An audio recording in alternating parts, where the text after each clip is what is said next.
Across the silent darkness, the universe paints beauty beyond anything we can imagine. Hello and welcome to the Sleepy Astronomer. Tonight we're embarking on a gentle journey through the cosmos to witness some of the most beautiful sights the universe has to offer.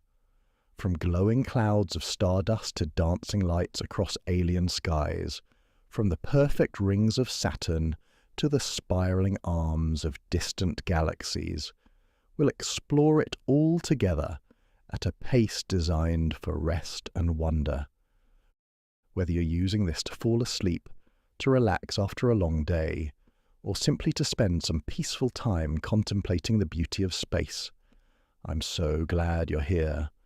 There's no rush tonight, no tests at the end, just you, me, and the infinite canvas of the cosmos. Before we begin our journey, I'm curious. Where in the world are you listening from right now? I always love hearing from you in the comments. It's one of the joys of this channel, knowing that we're connected across continents, all looking up at the same stars, all sharing in the same wonder. If you enjoy exploring the quiet beauty of space, consider subscribing to the Sleepy Astronomer for more journeys like this one. There's always more to discover together, and I'd love to have you along for future adventures through the universe. Now, let's talk about beauty for a moment. When we think about the universe, we often think about its size, the distances that boggle the mind, the numbers too large to really comprehend. And yes, the universe is vast beyond imagining. But tonight, we're here to remember something else. Something perhaps even more profound. The universe isn't just vast, it's beautiful. From the very smallest scales to the very largest, from the quantum world to the cosmic web that connects entire galaxy clusters, beauty seems to be woven into the very fabric of existence. And tonight, we get to witness some of that beauty together. All of this beauty exists whether we're here to see it or not. Nebulae have been glowing for millions of years. Galaxies have been spinning for billions. And the universe has been beautiful since long before humans evolved to appreciate it, and it will continue to be beautiful long after we're gone. But tonight, right now, in this moment, you get to witness it, you get to appreciate it, and perhaps that's what makes it even more special. In all the vast cosmos, on this one small planet, around this one ordinary star, consciousness arose. And that consciousness can look out at the universe and say, how beautiful. So let's do exactly that. Let's take our time. Let's wander through the cosmos at a gentle pace, pausing to appreciate the sights, letting the wonder wash over us. Whether you make it through the entire journey tonight or drift off somewhere along the way, that's perfect. The universe will still be here, still be beautiful, whenever you're ready to explore it again. Take a deep breath, let your shoulders relax, and get comfortable. The stars are waiting. Let's begin our journey through the most beautiful phenomenon in the universe. We begin our journey in the stellar nurseries of the cosmos, where stars are born and where dying suns paint their final masterpieces across the darkness of space. These are the nebulae, vast clouds of gas and dust, that glow with colours so vivid they seem almost unreal, as though the universe itself decided to become an artist and chose the canvas of eternity to display its work. The word nebula comes from the Latin for cloud or mist, and it's a fitting name for these ethereal structures that drift through space like cosmic dreams made visible. But unlike the clouds we see in Earth's sky, nebulae exist on scales that challenge human comprehension.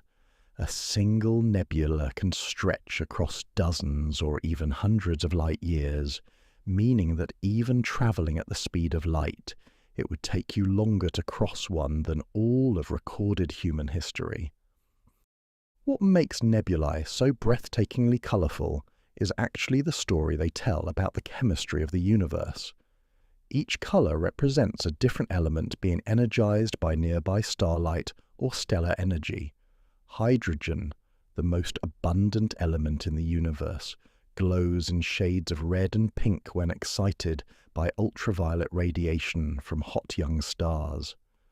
Oxygen produces green and blue-green hues, while sulfur adds deeper reds to the cosmic palette. Nitrogen contributes touches of red-orange to the mix. These aren't colours that the universe arbitrarily chose. They're the signatures of atoms absorbing energy and then releasing it as light, each element producing specific wavelengths that our eyes and telescopes perceive as colour. It's as if every nebula is composed in a kind of chemical language, written in light and colour, telling us which elements are present and how they're interacting with starlight and stellar winds. As you settle deeper into comfort tonight, let's visit some of the most magnificent nebulae the universe has to offer. Each one tells its own story, reveals its own beauty, and reminds us that creation and destruction can both be achingly beautiful. Perhaps no image from space has captured the human imagination quite like the pillars of creation. These towering columns of gas and dust, located about 7,000 light-years away in the Eagle Nebula, rise like cosmic mountains against a backdrop of glowing hydrogen gas. When the Hubble Space Telescope first imaged them in 1995, the world stopped to marvel at their haunting beauty. Imagine standing at the base of these pillars if you could. Each column stretches upward for about 4 to 5 light-years, which means they're taller than the distance from our Sun to the nearest star system. They're not solid structures like mountains on Earth, but rather dense regions of cold molecular gas that resist being dispersed by the intense radiation from nearby newborn stars. At the tips of these pillars, particularly visible when you look closely at the finest details, you can see something remarkable happening. Small, dark globules of even denser gas.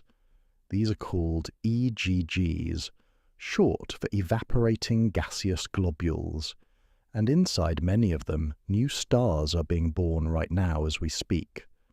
The universe is creating new suns within these cosmic nurseries, hidden from our direct view but revealed by infrared telescopes that can peer through the obscuring dust.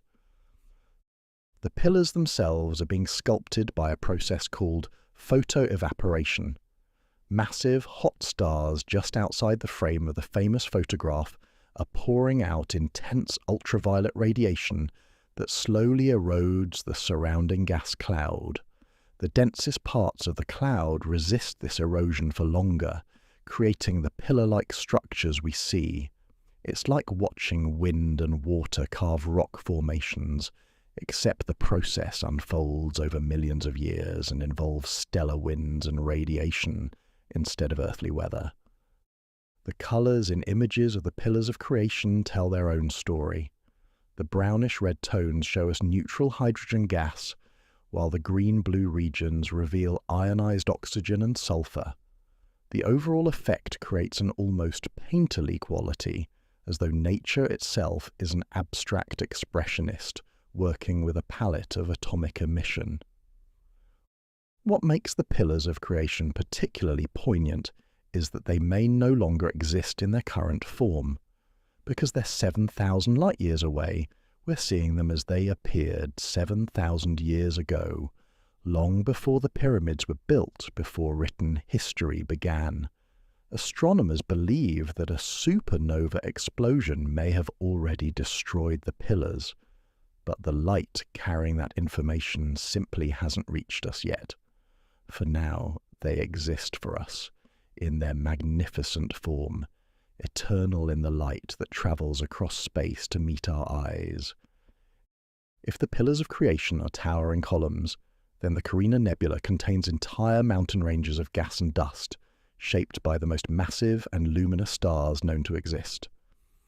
Located about 7,500 light-years away in the southern constellation Carina, this stellar nursery spans more than 300 light-years across and contains some of the most massive stars in our galaxy. The Carina Nebula is visible to the naked eye from the southern hemisphere as a bright patch in the Milky Way, though binoculars or a small telescope reveal its true glory. Within this vast stellar nursery lies Eta Carinae, one of the most massive and luminous star systems known. This stellar behemoth is over 100 times the mass of our Sun and radiates nearly 5 million times more energy. It's so unstable that in the 1840s it underwent a massive eruption that temporarily made it the second brightest star in the night sky, despite being thousands of light years away. That eruption created a structure called the Homunculus Nebula, a small, hourglass-shaped cloud of ejected material surrounding Eta Carinae itself. This miniature nebula within the larger Carina Nebula is expanding at speeds of over 650 kilometers per second, still rushing outward from that violent event nearly 2 centuries ago. Astronomers believe Eta Carinae will eventually explode as a supernova, an event that will be visible from Earth even in daylight and will briefly outshine the entire Carina Nebula. The interplay of light and shadow within the Carina Nebula creates its spectacular appearance. Dense, dark clouds of cold dust appear as silhouettes against the brighter background of glowing hydrogen gas. These dark regions aren't truly dark. They're just so dense with dust that they block the light from more distant stars and gas behind them. Within these shadowy regions, protected from the intense radiation of nearby massive stars, new generations of stars are quietly forming. What strikes many observers about the Carina Nebula is its sense of depth and dimension. Unlike some nebulae that appear relatively flat in photographs, Carina presents itself as a three-dimensional landscape, with layers of gas and dust at different distances creating the illusion of cosmic mountains, valleys and canyons. Jets of gas stream out from newly formed stars, ionized regions glow with fierce intensity, and dark pillars of dust stand like sentinels against the fiery background. Moving now from the southern skies to one of the most famous and accessible nebulae visible to amateur astronomers, we find ourselves gazing toward the constellation Orion, where the Orion Nebula has been capturing human attention for millennia. On a dark night, if you look at the 3 bright stars that form Orion's belt, and then down to the smaller stars that make up his sword, you'll notice that one of those stars appears fuzzy and indistinct. That fuzzy patch isn't a star at all. It's the Orion Nebula, a vast stellar nursery located about 1,350 light-years from Earth. The Orion Nebula is the closest major star-forming region to our solar system, which makes it one of the most studied objects in the night sky. What makes it particularly special is that it's close enough and bright enough to be easily visible with the naked eye. Yet when viewed through telescopes, it reveals incredible detail and complexity. It spans roughly 24 light-years across, and within this relatively compact region, thousands of new stars are being born, making it one of the most active stellar nurseries in our galactic neighborhood. At the heart of the Orion Nebula lies the Trapezium, a tight grouping of 4 bright, massive stars that illuminate the surrounding gas cloud like cosmic floodlights. These young stars, each dozens of times more massive than our Sun, pour out such intense ultraviolet radiation that they ionize the surrounding hydrogen gas, causing it to glow with that characteristic pinkish-red color that dominates most images of the nebula. The trapezium stars are less than 1 million years old, mere infants in cosmic terms, yet they're already powerful enough to shape and illuminate their stellar nursery. The Orion Nebula has played a crucial role in our understanding of how stars form. Because we can see it in such detail, astronomers have been able to study the processes of star formation at every stage, from the initial collapse of gas clouds to the emergence of newborn stars clearing away their dusty cocoons. Observations have revealed hundreds of protoplanetary disks, flat, rotating disks of gas and dust surrounding young stars where planets may be forming, giving us direct visual evidence that planetary systems are common around young stars. Human cultures throughout history have recognized the special nature of Orion and the fuzzy patch in his sword. Ancient Mayans associated it with the cosmic hearth of creation. Many indigenous peoples saw it as a place of spiritual significance. What these cultures intuited, that this was a special place, perhaps a site of creation, turns out to be remarkably accurate. The Orion Nebula truly is a place of creation, where the universe continues its ancient work of forming new stars. In a way, looking at the Orion Nebula is like looking at our own past. Our Sun, along with its family of planets, including Earth, formed 4.6 billion years ago in a stellar nursery much like this one. The materials that make up our world, and indeed our own bodies, were once diffuse gas floating in a nebula similar to Orion. Now let us turn our attention to one of the most iconic silhouettes in space, the Horsehead Nebula, a cosmic sculpture that seems almost too perfect to be real, as though someone had carefully carved an equine profile against the glowing backdrop of deep space. Located in the constellation Orion, not far from the Orion Nebula itself, the Horsehead Nebula is actually a dark nebula, a dense cloud of dust and gas so thick that it blocks the light from objects behind it. What we see as the Horsehead shape is a silhouette, a shadow cast against the emission nebula YC434, which glows in that characteristic red colour of excited hydrogen gas. The Horsehead Nebula sits about 1,500 light-years from Earth and measures roughly 5 light-years from top to bottom. To put that in perspective, the entire distinctive horsehead shape with its curved neck and pointed ears spans a distance greater than the journey from our Sun to the nearest neighbouring star system. What creates this remarkable shape? The Horsehead is being sculpted by stellar winds and radiation from nearby hot stars. The intense ultraviolet light from these stars is slowly eroding the dark cloud, eating away at its edges like wind and water carving rock formations here on Earth. The densest parts of the cloud, including the material that forms the distinctive Horsehead profile, resist erosion longer than the surrounding gas, creating the striking silhouette we observe. The Horsehead isn't a static sculpture. Over tens of thousands of years, this cosmic landmark is gradually being eroded away by the intense radiation from nearby stars.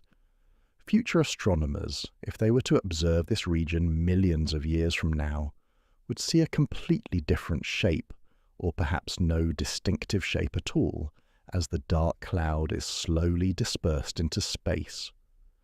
We're fortunate to be alive at a moment in cosmic time when the erosion has created this remarkably recognizable form. The beauty of the Horsehead Nebula lies partly in what it represents, a reminder that beauty can emerge from darkness as well as from light.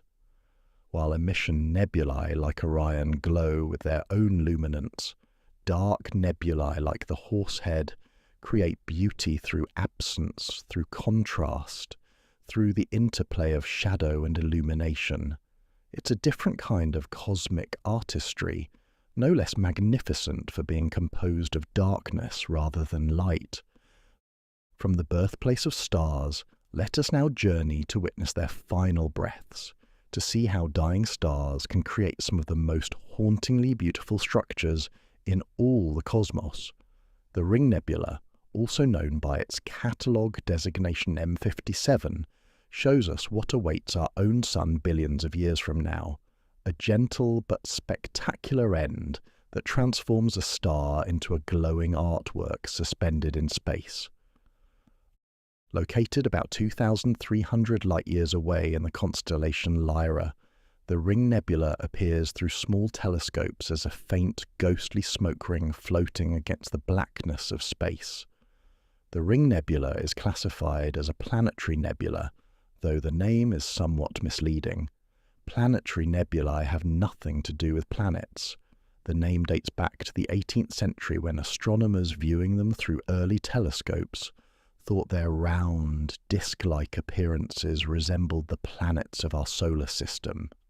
But we now understand that planetary nebulae represent the final evolutionary stage of stars similar to our Sun, the elegant death throes of medium-mass stars that have exhausted their nuclear fuel. Here's what happens. A star like our Sun spends most of its life steadily fusing hydrogen into helium in its core. But eventually, after billions of years, the hydrogen fuel runs out. The star's core contracts and heats up, while the outer layers swell outward, transforming the star into a red giant. Eventually, the red giant becomes unstable, pulsating and losing mass in powerful stellar winds. Finally, the outer layers are ejected entirely, creating an expanding shell of gas that we see as a planetary nebula. At the center of the ring, nebula lies the remnant core of the original star, a white dwarf. This stellar ember, no larger than Earth but containing roughly 60% of the Sun's original mass, shines intensely hot, with surface temperatures reaching 100,000 degrees Celsius or more.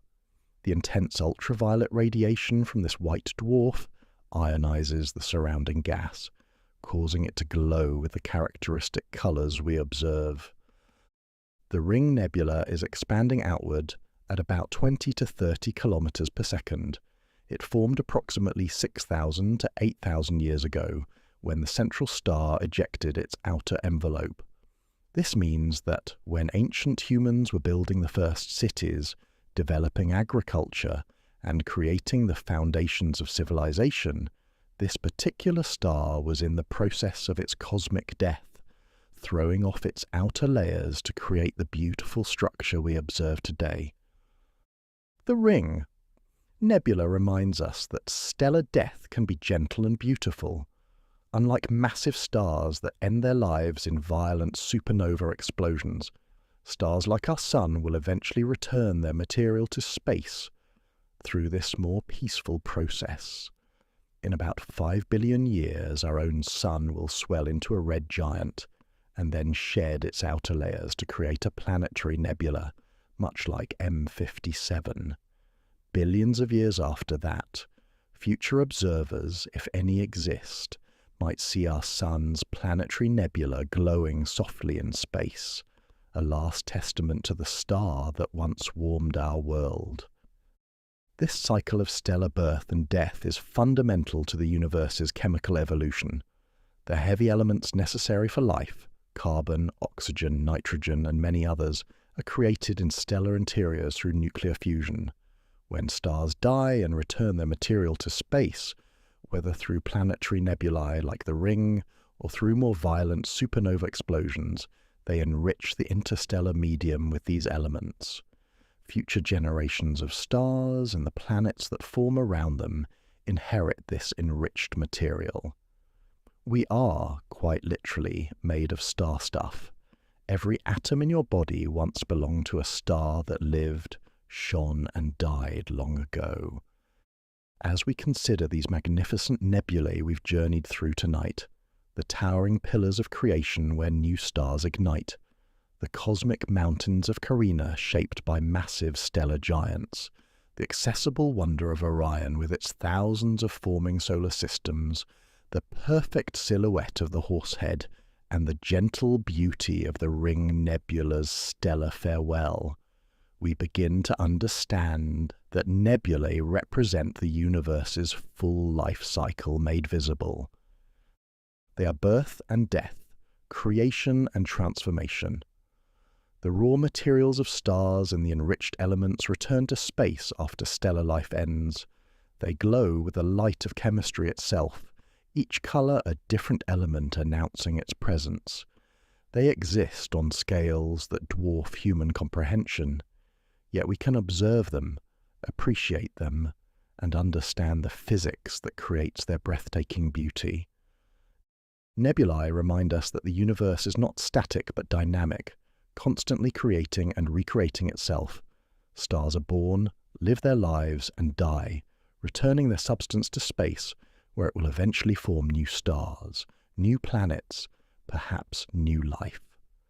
The process continues, has continued for billions of years, and will continue for billions more. We're privileged to witness these stages of cosmic evolution frozen in time by the vast distances involved, each nebula showing us a different chapter in the eternal story of stellar birth, life, and death.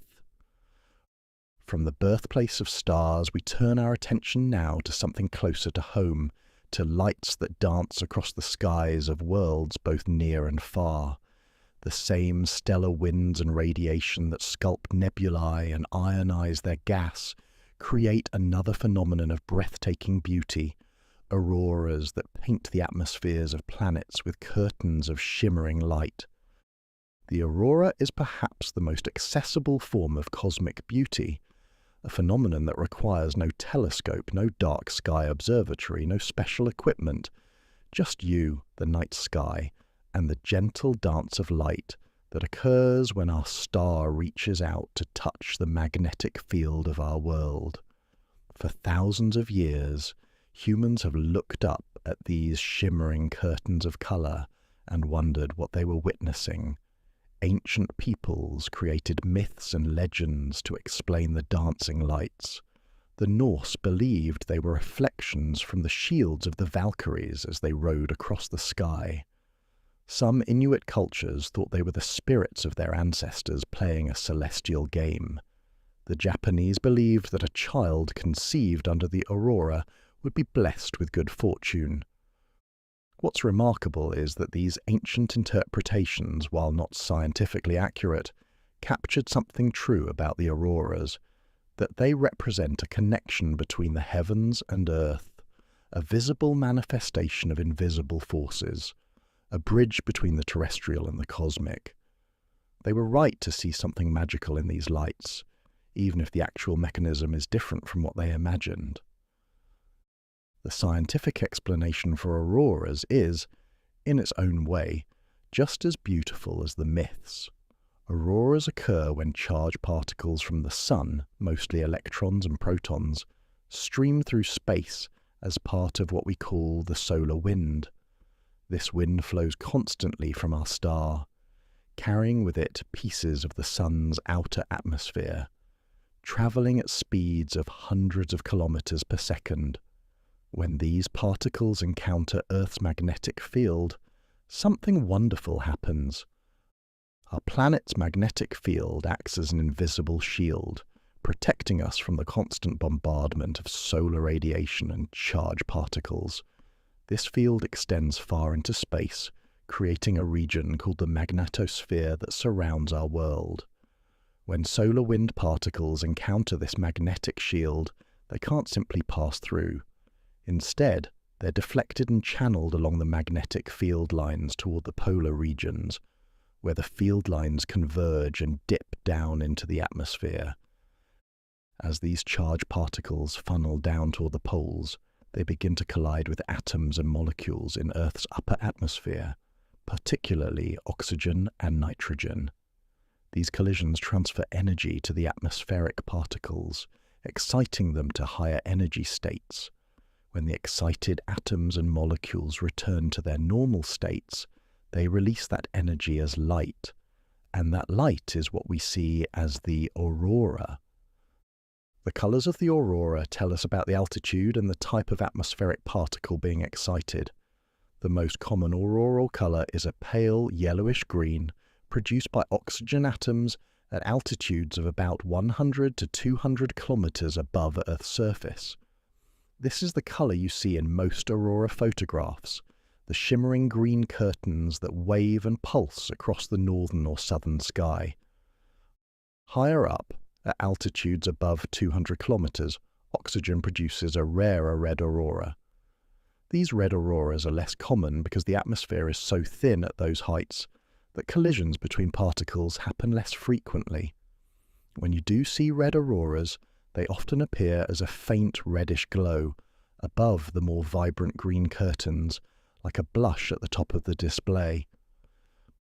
Blue and purple auroras come from nitrogen and appear at lower altitudes. Nitrogen can produce a range of colours depending on whether the molecules are ionized and how they're excited. Blue auroras often appear along the lower edges of auroral displays, while purples can appear when blue light from nitrogen mixes with the red from oxygen. The northern lights, or Aurora borealis, and the southern lights, or Aurora australis, are mirror images of each other, occurring simultaneously in both hemispheres. When solar wind particles are channeled along Earth's magnetic field lines, they're directed toward both the north and south magnetic poles at the same time. An observer in northern Canada might see the same auroral display that someone in Antarctica is witnessing, just reflected across the equator. The intensity and frequency of auroras are directly linked to solar activity. Our Sun goes through an approximately 11-year cycle of activity, with periods of high activity featuring more sunspots, solar flares, and coronal mass ejections. During these active periods, the solar wind becomes stronger and more variable, and auroras become more frequent and more intense. They can be seen at lower latitudes than usual, sometimes extending far from the polar regions. Some of the most spectacular auroras occur after what's called a coronal mass ejection, or CME. These are enormous eruptions from the Sun's outer atmosphere that hurl billions of tons of solar material into space. When one of these eruptions happens to be directed toward Earth, the resulting wave of charged particles can create auroral displays that are visible at surprisingly low latitudes. During particularly strong solar storms, auroras have been seen as far south as the Caribbean, or as far north as the equator in the southern hemisphere. The aurora doesn't just shine, it dances. Anyone who's witnessed a strong auroral display will tell you that the lights seem alive, pulsing and swaying, forming curtains that wave in an invisible wind, sometimes moving so quickly you can see them change in real time. This motion reflects the complex interactions happening high in the atmosphere as the steady stream of solar particles encounters Earth's magnetic field and atmospheric particles. Sometimes auroras form discrete arcs that stretch from horizon to horizon, like luminous bridges across the sky. Other times they create what's called a corona, a spectacular display where the auroral rays appear to converge at a point directly overhead, creating the illusion that you're looking up at the lights from underneath. During the most intense auroral storms, the entire sky can be filled with moving, pulsing light in multiple colors, creating one of nature's most spectacular shows. The best places to see the Aurora borealis are in a rough circle around the Arctic, at latitudes between 60 and 75 degrees north. This includes northern Alaska, northern Canada, Iceland, northern Scandinavia, and northern Russia. The Aurora australis is best seen from Antarctica, southern Chile and Argentina, New Zealand, and southern Australia. Both auroras occur constantly. They're not rare events, but they're most visible on dark, clear nights away from city lights. There's something deeply moving about witnessing an aurora in person. Photographs, no matter how beautiful, can't quite capture the experience of standing beneath those shifting curtains of light, watching them pulse and sway, hearing the silence of the night, broken only by the occasional whisper of wind. Some observers claim to hear sounds during intense auroral displays, crackling or whooshing noises, though scientists debate whether these are real acoustic phenomena or tricks of the mind associating the visual spectacle with imagined sound. But Earth is not the only world to host auroras.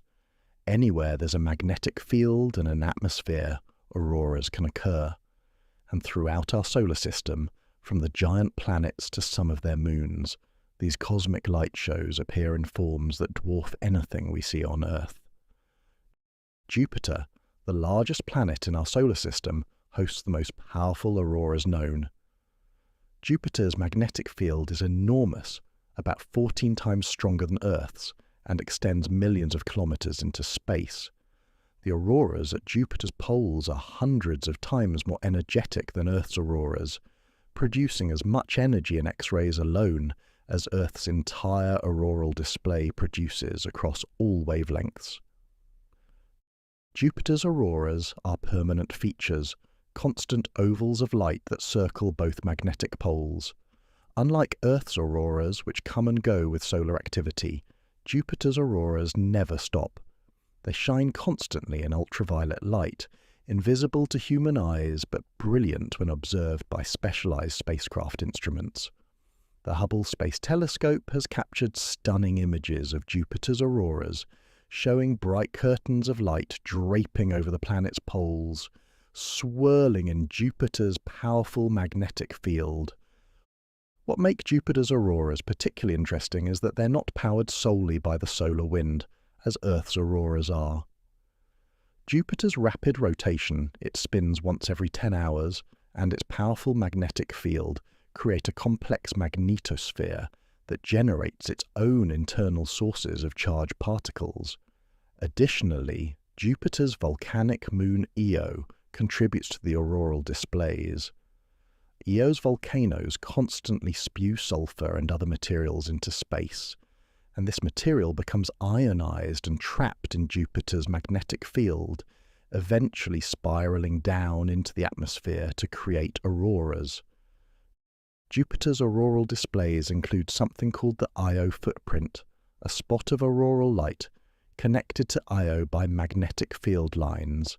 As Io orbits Jupiter, it creates a disturbance in the magnetic field, and this disturbance generates its own auroral emission that follows Io's position in its orbit. It's as if Io is dragging a spotlight across Jupiter's atmosphere as it moves. Saturn, the ringed jewel of our solar system, also hosts spectacular auroras. Saturn's auroras share some similarities with Jupiter's. They're permanent features at the poles, they're visible in ultraviolet light, and they're influenced by both solar wind and the planet's own magnetospheric dynamics. But Saturn's auroras have their own unique characteristics. At Saturn's north pole, there's a fascinating hexagonal storm system, a six-sided jet stream that has persisted for decades. During certain seasons, Saturn's northern aurora interacts with this hexagonal structure, creating a stunning geometric display where the aurora seems to trace out the hexagon's edges. It's a reminder that the universe can create patterns of mathematical perfection on scales that boggle the mind.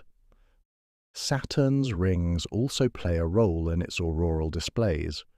Water ice particles from the rings, particularly from the E-ring created by geysers on the moon Enceladus, contribute material to Saturn's magnetosphere.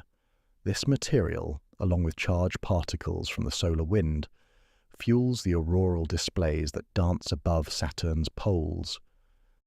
The Cassini spacecraft, which orbited Saturn from 2004 to 2017, captured remarkable images and data about Saturn's auroras.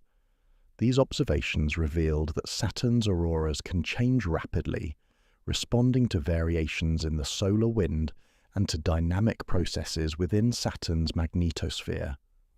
During some observations, Cassini detected radio emissions associated with the auroras, electromagnetic signals generated by the same processes that create the visible light. Moving to the outer reaches of our solar system, we find that even the ice giant planets Uranus and Neptune host auroras, though these are among the strangest in the solar system. Both planets have magnetic fields that are dramatically tilted relative to their rotation axes. Unlike Earth, Jupiter and Saturn, whose magnetic fields are roughly aligned with their poles. Uranus's magnetic field is tilted about 60 degrees from its rotation axis, and the magnetic pole doesn't even pass through the planet's centre. This creates an asymmetric, wobbly magnetosphere that tumbles around as Uranus rotates. The result is auroras that behave in ways unlike anything we see elsewhere in the solar system. Instead of forming stable ovals around the poles, Uranus's auroras can appear at a variety of latitudes and positions depending on the planet's orientation. Neptune, similarly, has a magnetic field tilted about 47 degrees from its rotation axis. Like Uranus, this creates unusual auroral patterns that change as the planet rotates. Observations of both planets' auroras have been limited. They're so far away and so faint that they're difficult to study. But what we have seen suggests these distant worlds put on their own unique light shows, different from anything we see on the inner planets. Even Mars, despite having no global magnetic field to speak of, experiences a kind of aurora. Mars lost its global magnetic field billions of years ago, but it retains small patches of magnetized crust in certain regions, particularly in the southern highlands. When solar particles interact with these localized magnetic fields, they can create diffuse auroral glows. Additionally, during strong solar storms, solar particles can penetrate deep enough into Mars's thin atmosphere to create auroras across much of the planet, even in regions without magnetic fields. These are called diffuse auroras, and they're quite different from the structured displays we see on Earth. There's something profound about the universality of auroras. Here on Earth, we experience them as beautiful light shows, a connection between our world and the Sun. But throughout the solar system, on worlds vastly different from our own, the same basic physics creates similar phenomena.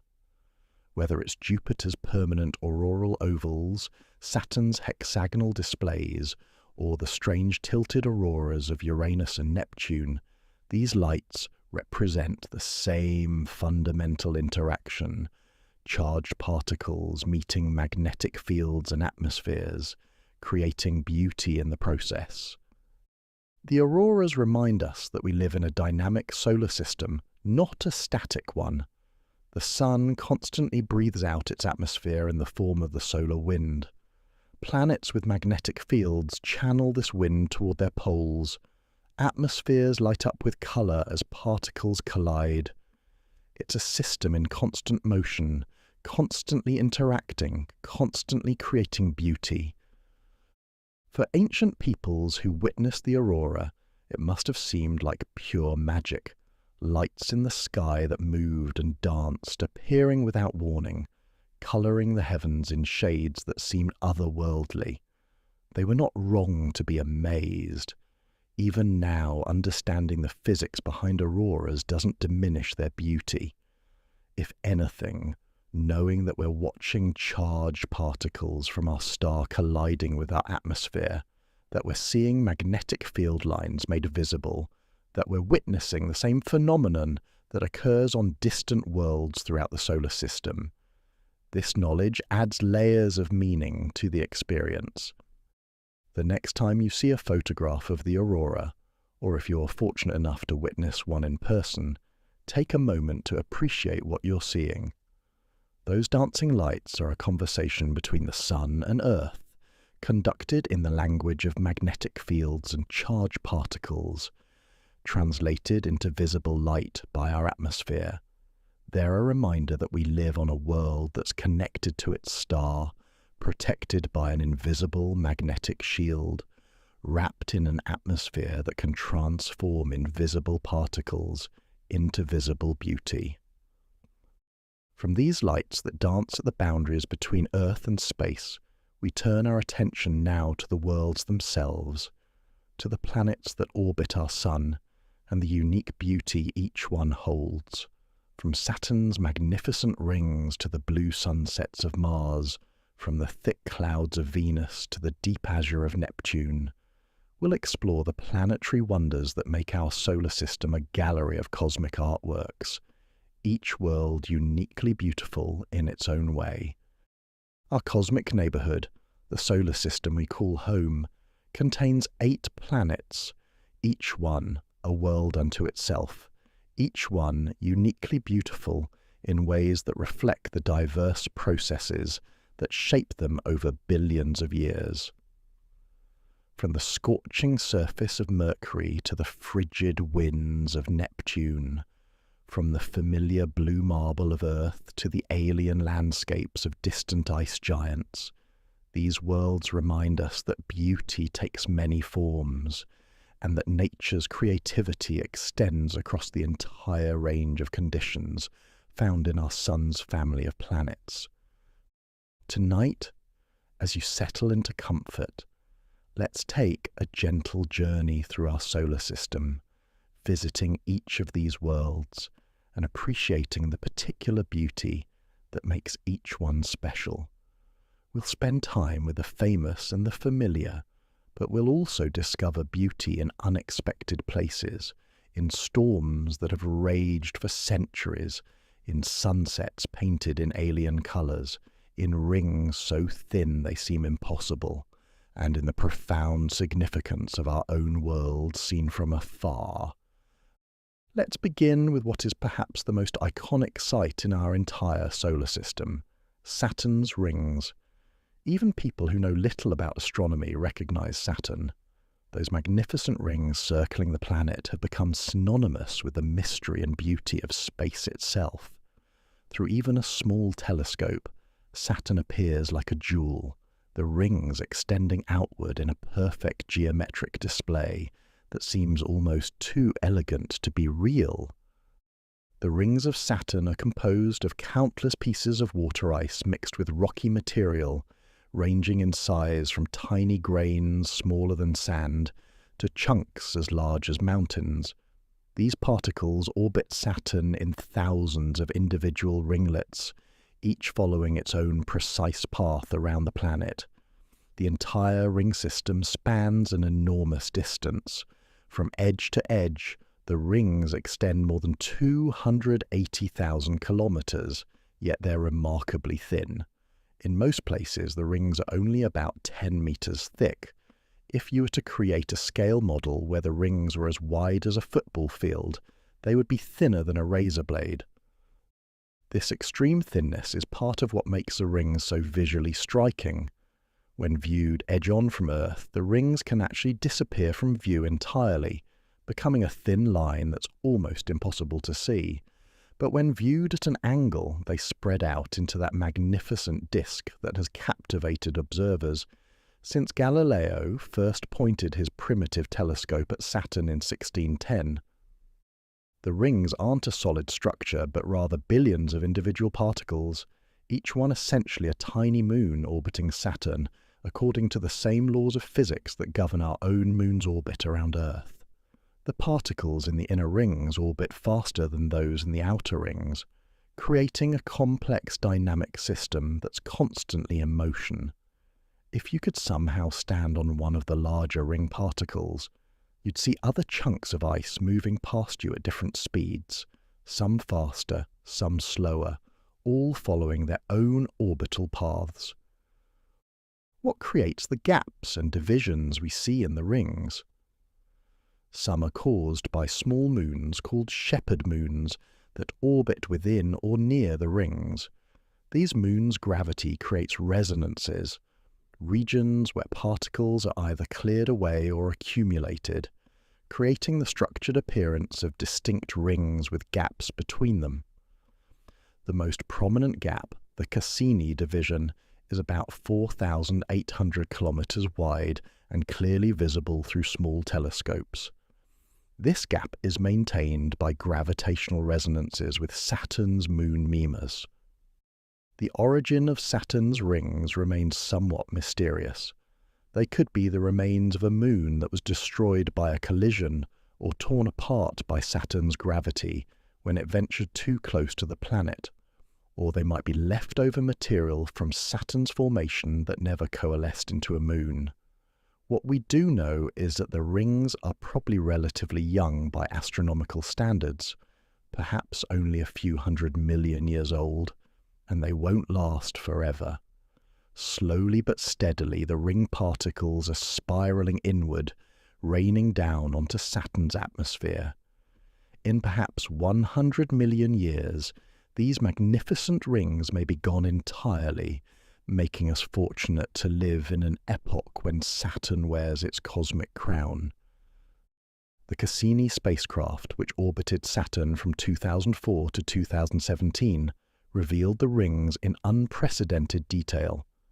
Images from Cassini show intricate structure in the rings, ripples, waves, and propeller-shaped disturbances created by small moonlets embedded within the rings.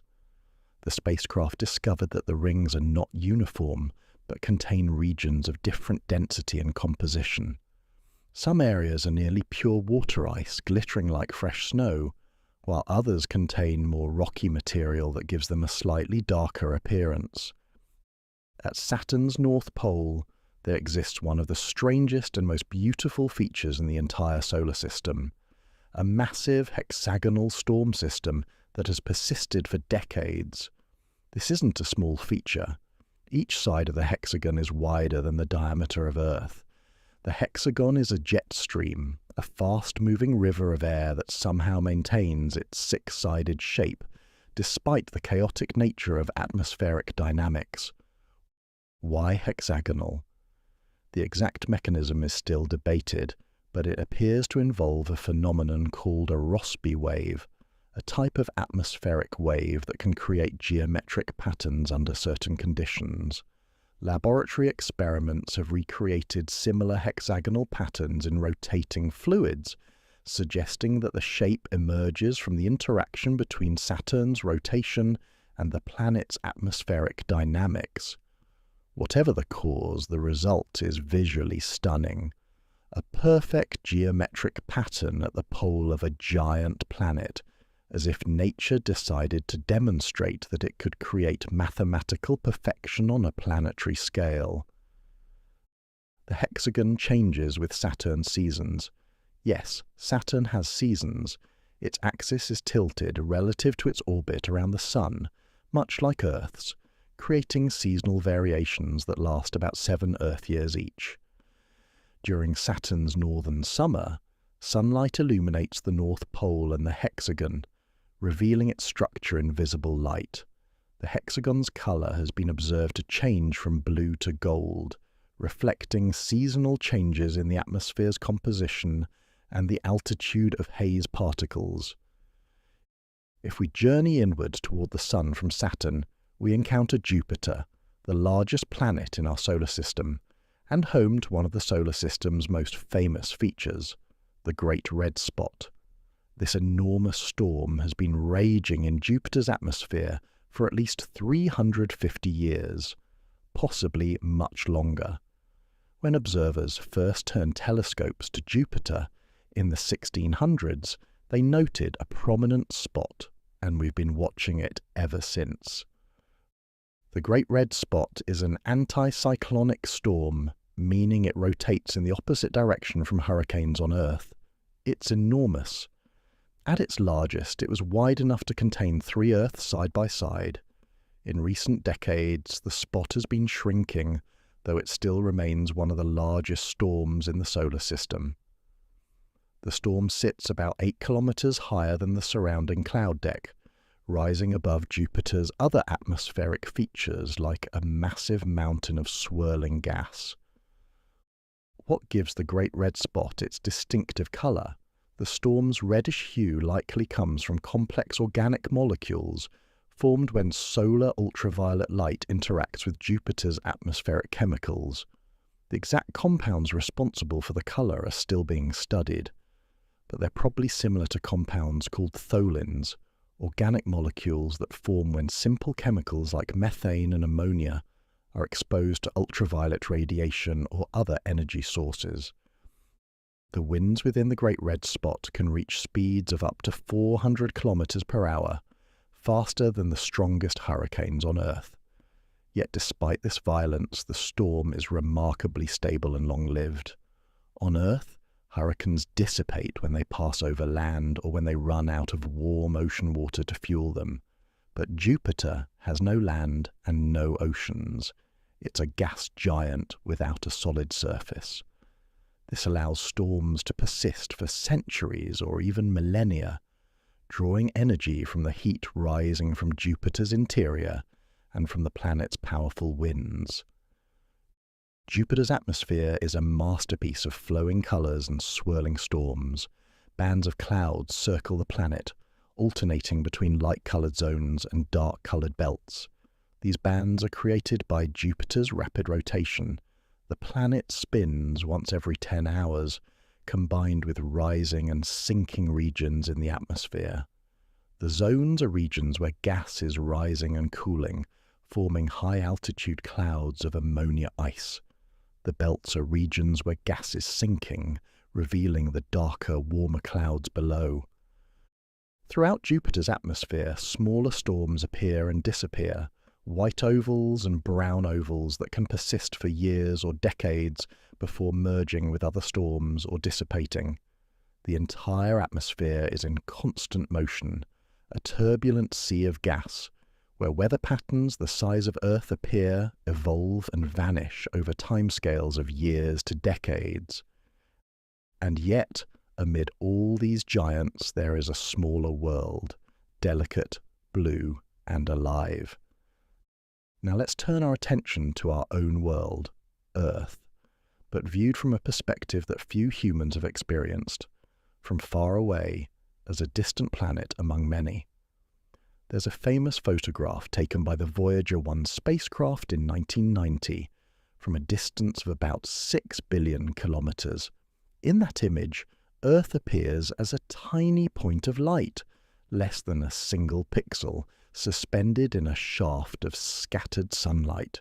Astronomer Carl Sagan called it the pale blue dot, and he reflected on what that image means for humanity. Here we are, every human who has ever lived, every civilization that has risen and fallen, every triumph and tragedy, all confined to that tiny mote of dust suspended in a sunbeam. From that distant vantage point, Earth loses its individual features. No continents are visible, no oceans, no clouds. It's just a pale blue pixel, one world among billions in the galaxy.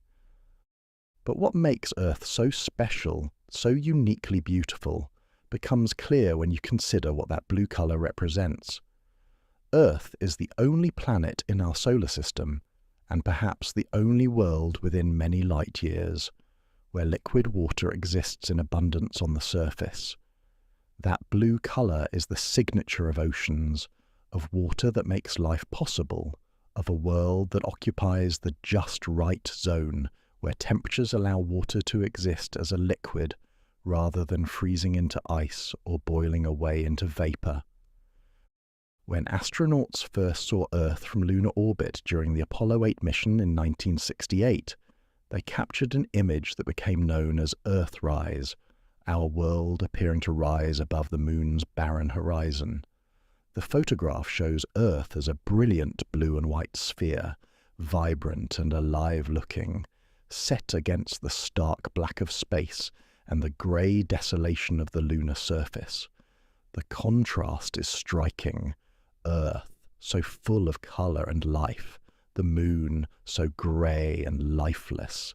That image helped spark the environmental movement, giving humanity a new perspective on the fragility and uniqueness of our world.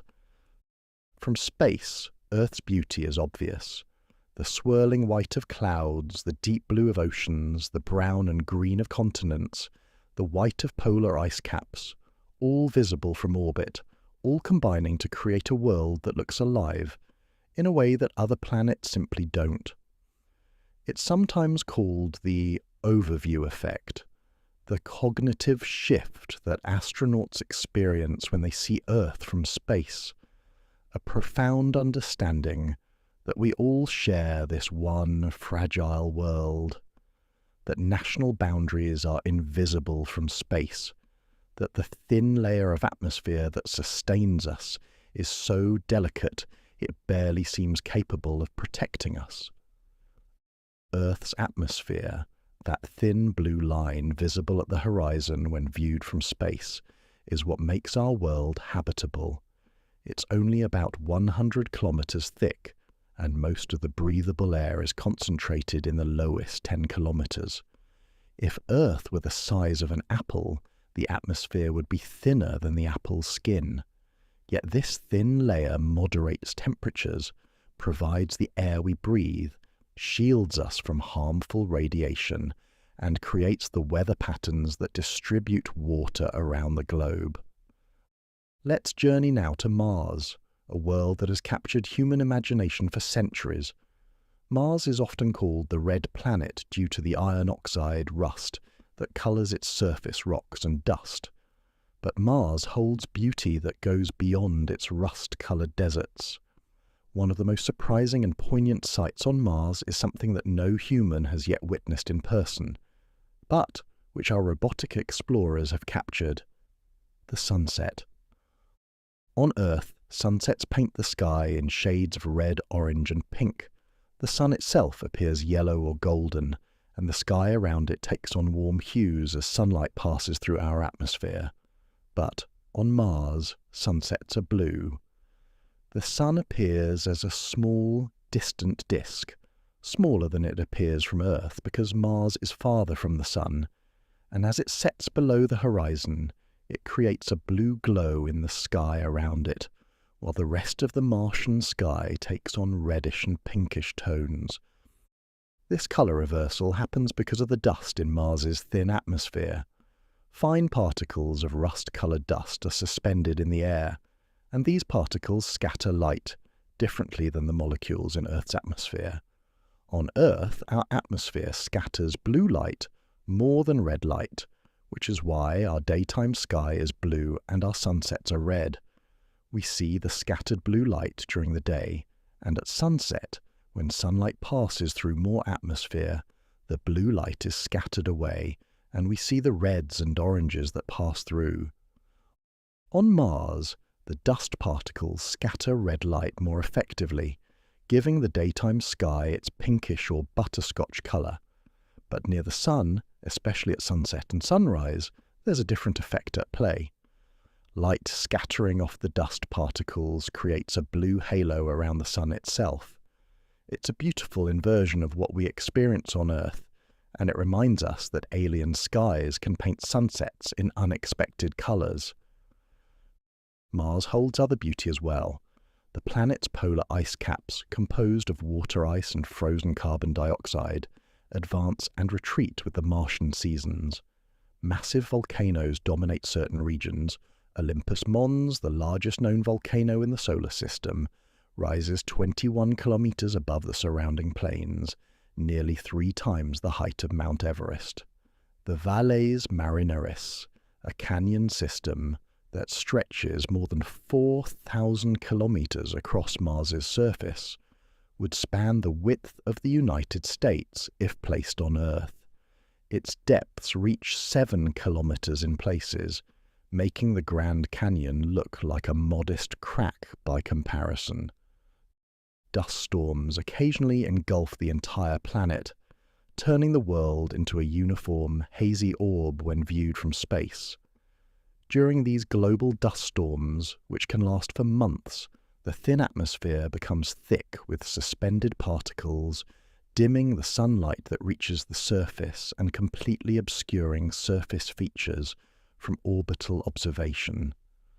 When the storms clear, the surface emerges again, the rust-coloured deserts and dark volcanic regions creating a complex pattern of colours and textures. Moving inward toward the sun, we find Venus, a world that appears breathtakingly beautiful from space, but hides a hellish environment beneath its clouds. Venus is often called Earth's sister planet, because the two worlds are similar in size, mass, and composition. But the similarities end there. Venus is a cautionary tale, of what happens when a greenhouse effect runs out of control. Venus's thick atmosphere is composed primarily of carbon dioxide, with clouds of sulfuric acid floating high above the surface. These clouds are highly reflective, which is why Venus appears so brilliant in Earth's sky. It's the brightest planet visible from Earth, often called the morning star or evening star, because it's visible near the horizon before sunrise or after sunset. Ancient peoples often thought Venus was two different objects, one that appeared in the morning and one in the evening, before they realized it was a single planet whose position relative to the Sun caused it to appear at different times. The sulfuric acid clouds completely obscure Venus's surface from optical observation. To see the surface, we need radar, which can penetrate the clouds. Radar mapping has revealed a world of volcanic plains, highland regions, and impact craters. The surface temperature of Venus is about 462 degrees Celsius, hot enough to melt lead, making it the hottest planet in our solar system, despite not being the closest to the Sun. The atmospheric pressure at the surface is about 92 times that of Earth's sea level, equivalent to the pressure you'd experience if you dove nearly a kilometre beneath Earth's oceans. Yet despite these hostile conditions, Venus has its own beauty. From space, the planet appears as a nearly featureless white sphere, the thick clouds creating a uniform appearance. But observations in ultraviolet light reveal structure in the clouds, Y-shaped patterns and swirling vortices that circle the planet. The clouds rotate around Venus much faster than the planet itself rotates, creating winds that can reach 360 kilometers per hour at cloud top level. In the far reaches of our solar system, we find Neptune, a world of deep, striking blue. Neptune's color comes from methane in its atmosphere. Methane absorbs red light but reflects blue light, giving the planet its distinctive azure hue. It's the deepest, most saturated blue of any planet in the solar system, more vivid than even Uranus, which also contains methane but has a lighter, more cyan appearance. Neptune is a dynamic world. Despite its great distance from the Sun, it receives 900 times less sunlight than Earth. Yet somehow Neptune's atmosphere is the most active of any of the gas and ice giant planets. Winds on Neptune can reach speeds of over 2,000 kilometers per hour, the fastest planetary winds in the solar system. These winds blow against the direction of Neptune's rotation, adding to the mystery of what powers them. The planet must have some internal heat source driving this atmospheric activity, though we're still not entirely certain what that source is. When Voyager 2 flew past Neptune in 1989, it observed a large dark storm system called the Great Dark Spot, similar in structure to Jupiter's Great Red Spot but smaller and apparently less stable. When the Hubble Space Telescope observed Neptune a few years later, the Great Dark Spot had disappeared, but new dark spots had appeared in different locations. These transient storm systems come and go on Neptune, unlike Jupiter's long-lived Great Red Spot, suggesting that Neptune's atmosphere is even more dynamic and changeable than Jupiter's. Neptune is so distant from the Sun that it takes 165 Earth years to complete one orbit. In fact, Neptune has only completed one full orbit since its discovery in 1846.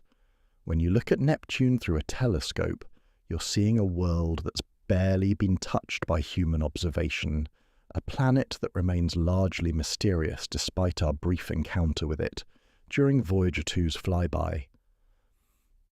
Each of these worlds, Saturn with its impossible rings and hexagonal storm, Jupiter with its centuries-old tempest, Earth with its precious blue waters and thin protective atmosphere, Mars with its blue sunsets and rust-coloured deserts, Venus with its brilliant clouds hiding a hellish surface, and Neptune with its deep blue winds. Each one represents a different expression of the laws of physics and chemistry playing out under different conditions. The beauty of planets reminds us that nature creates art on every scale and in every environment. A planet doesn't have to be habitable to be beautiful. Beauty emerges from pure physical processes: gravity, atmospheric dynamics, chemistry and thermodynamics, creating structures and phenomena that captivate us without any apparent purpose beyond simply existing according to natural law. Our solar system is a collection of worlds, each unique, each beautiful in its own way. From the familiar blue marble we call home to the alien landscapes of our planetary neighbours, from the elegant geometry of Saturn's rings to the ancient storm on Jupiter, from the poignant sunset on Mars to the deep azure of distant Neptune, these worlds remind us that we live in a diverse, dynamic, beautiful, cosmic neighbourhood. From the worlds of our solar system, we venture now beyond the familiar, beyond our sun's family of planets, to explore the island universes that fill the cosmos, galaxies that stretch across hundreds of thousands of light years, each one containing hundreds of billions of stars, each star potentially hosting its own system of planets. As we leave our solar family behind, the darkness between the stars opens before us.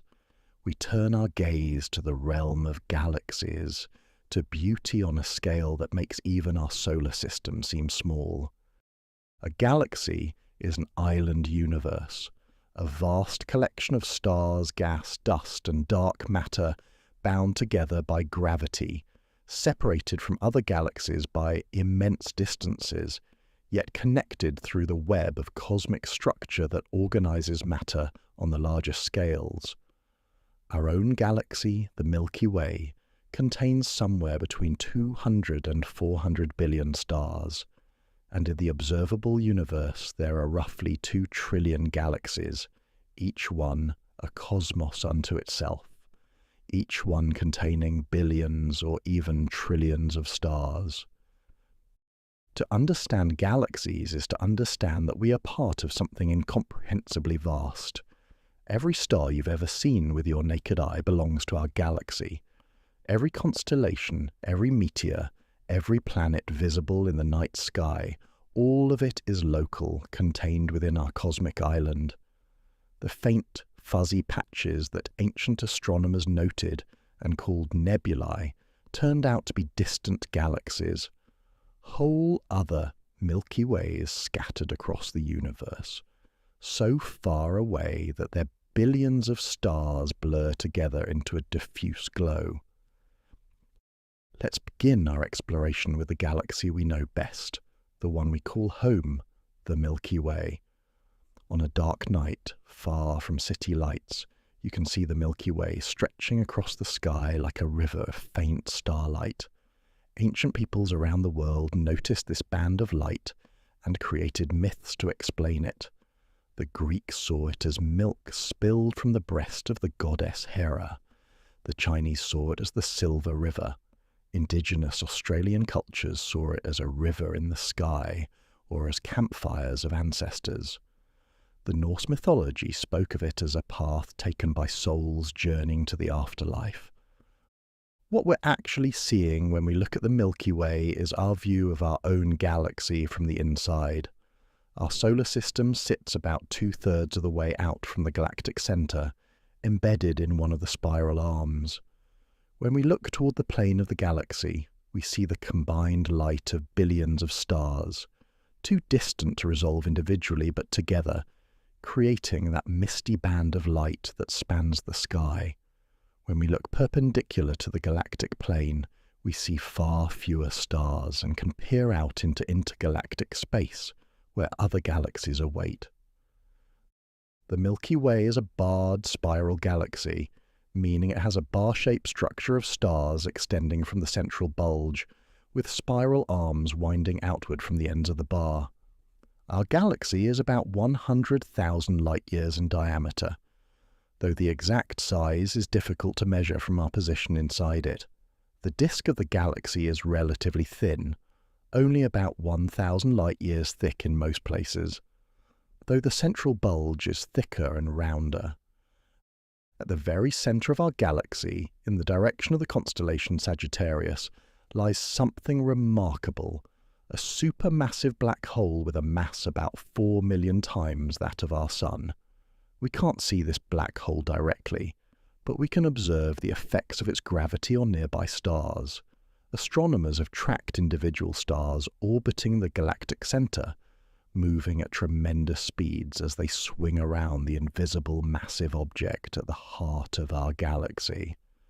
These observations provide some of the strongest evidence we have for the existence of supermassive black holes. Our position within the Milky Way has shaped human history in ways we rarely consider. For most of human existence, people could see the Milky Way every clear night. It was a constant presence in the night sky, a reminder of the vastness of the cosmos. Ancient navigators used it to orient themselves. Philosophers contemplated its nature. Poets wrote about its beauty. But today, light pollution from cities and towns has rendered the Milky Way invisible to most of humanity. It's estimated that more than 80% of the world's population live under skies so bright that the Milky Way cannot be seen. We've lost something profound, our direct visceral connection to our galaxy. Yet our galaxy continues its ancient patterns whether we can see it or not. The Milky Way rotates, though not like a solid wheel. Different parts of the galaxy rotate at different speeds. Our Sun takes about 225 to 250 million years to complete one orbit around the galactic centre, a period sometimes called a cosmic year. Since the Sun formed about 4.6 billion years ago, it has completed roughly 20 orbits around the galaxy. Earth has existed for 20 cosmic years, and complex life has existed for less than 3 cosmic years. Humans, in our modern form, have existed for only the tiniest fraction of a single cosmic year. The spiral arms of the Milky Way are regions of active star formation, where clouds of gas and dust are compressed by density waves moving through the galactic disk. These density waves are like traffic jams. As material moves through them, it gets compressed, triggering the collapse of gas clouds and the birth of new stars. The spiral arms appear bright because they contain many young, hot, luminous stars that form in these regions. Older stars, like our Sun, have had time to drift away from their birth sites and now populate the spaces between the spiral arms.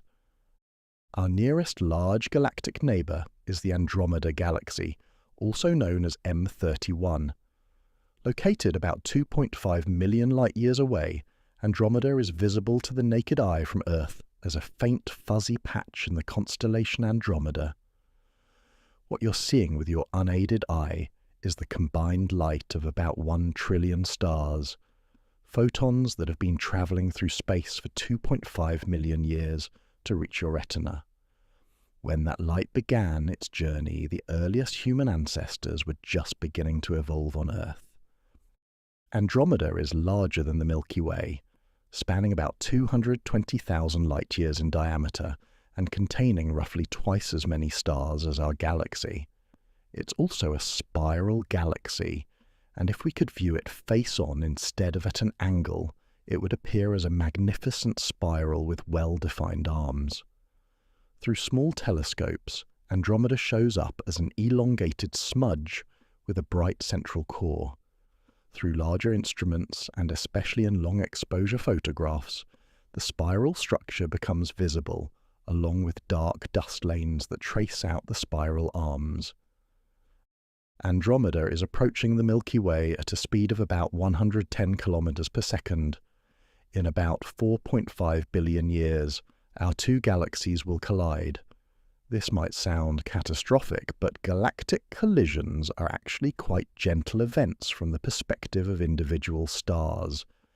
Galaxies are mostly empty space, The distances between stars are so vast that when two galaxies merge, the stars themselves almost never collide. Instead, they pass by each other, their paths altered by the gravitational interaction. The Milky Way. Andromeda collision will unfold over billions of years. First, the two galaxies will pass through each other, their mutual gravity distorting their shapes and pulling out long tidal tails of stars and gas.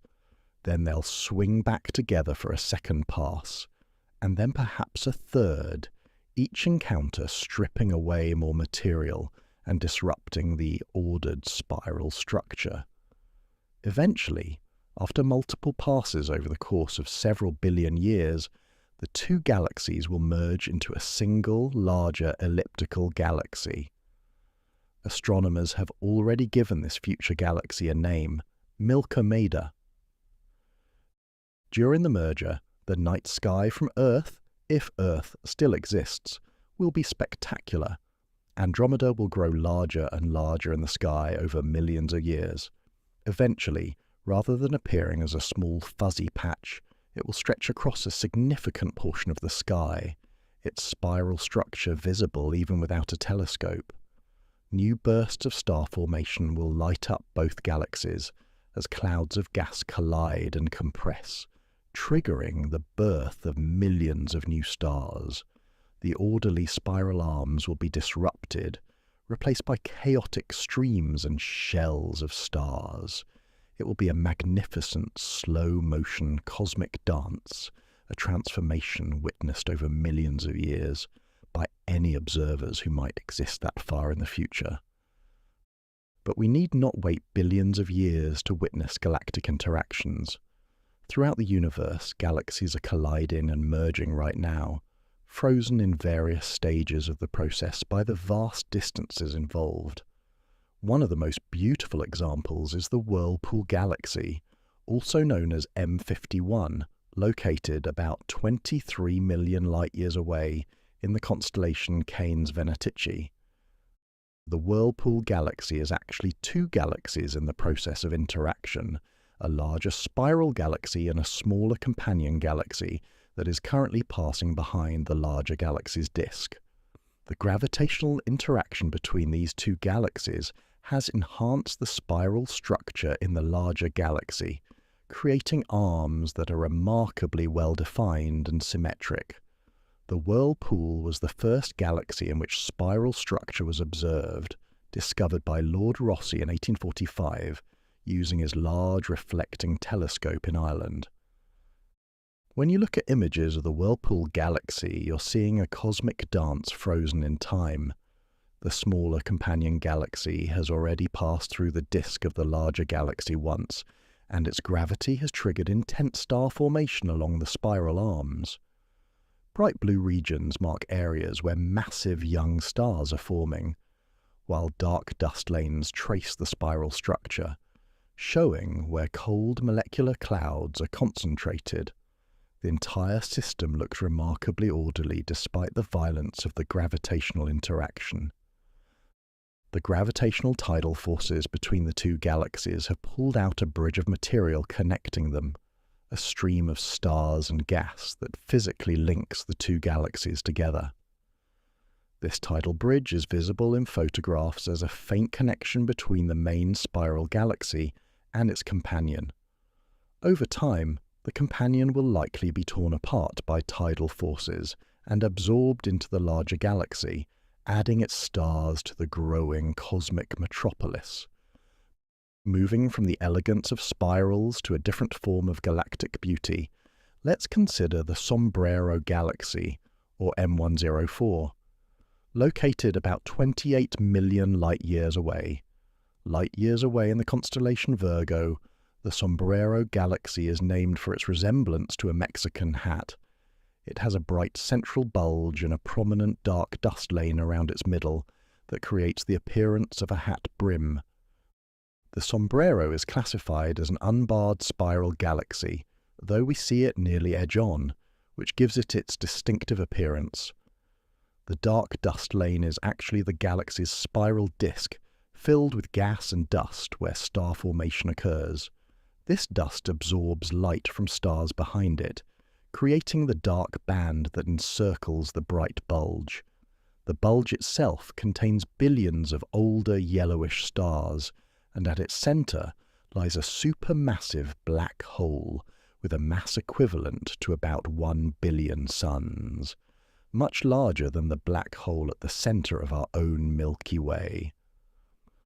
What makes the sombrero particularly striking is the contrast between its bright bulge and dark dust lane, and the fact that we see it at just the right angle to appreciate this contrast.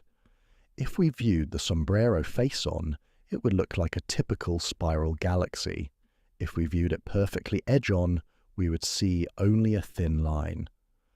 But our viewing angle is perfect for showcasing the galaxy's three-dimensional structure, creating one of the most photogenic galaxies in the sky. The Sombrero Galaxy is also surrounded by an unusually large number of globular clusters, dense spherical collections of old stars that orbit in the galaxy's halo. While our Milky Way has about 150 known globular clusters, the Sombrero has around 2,000.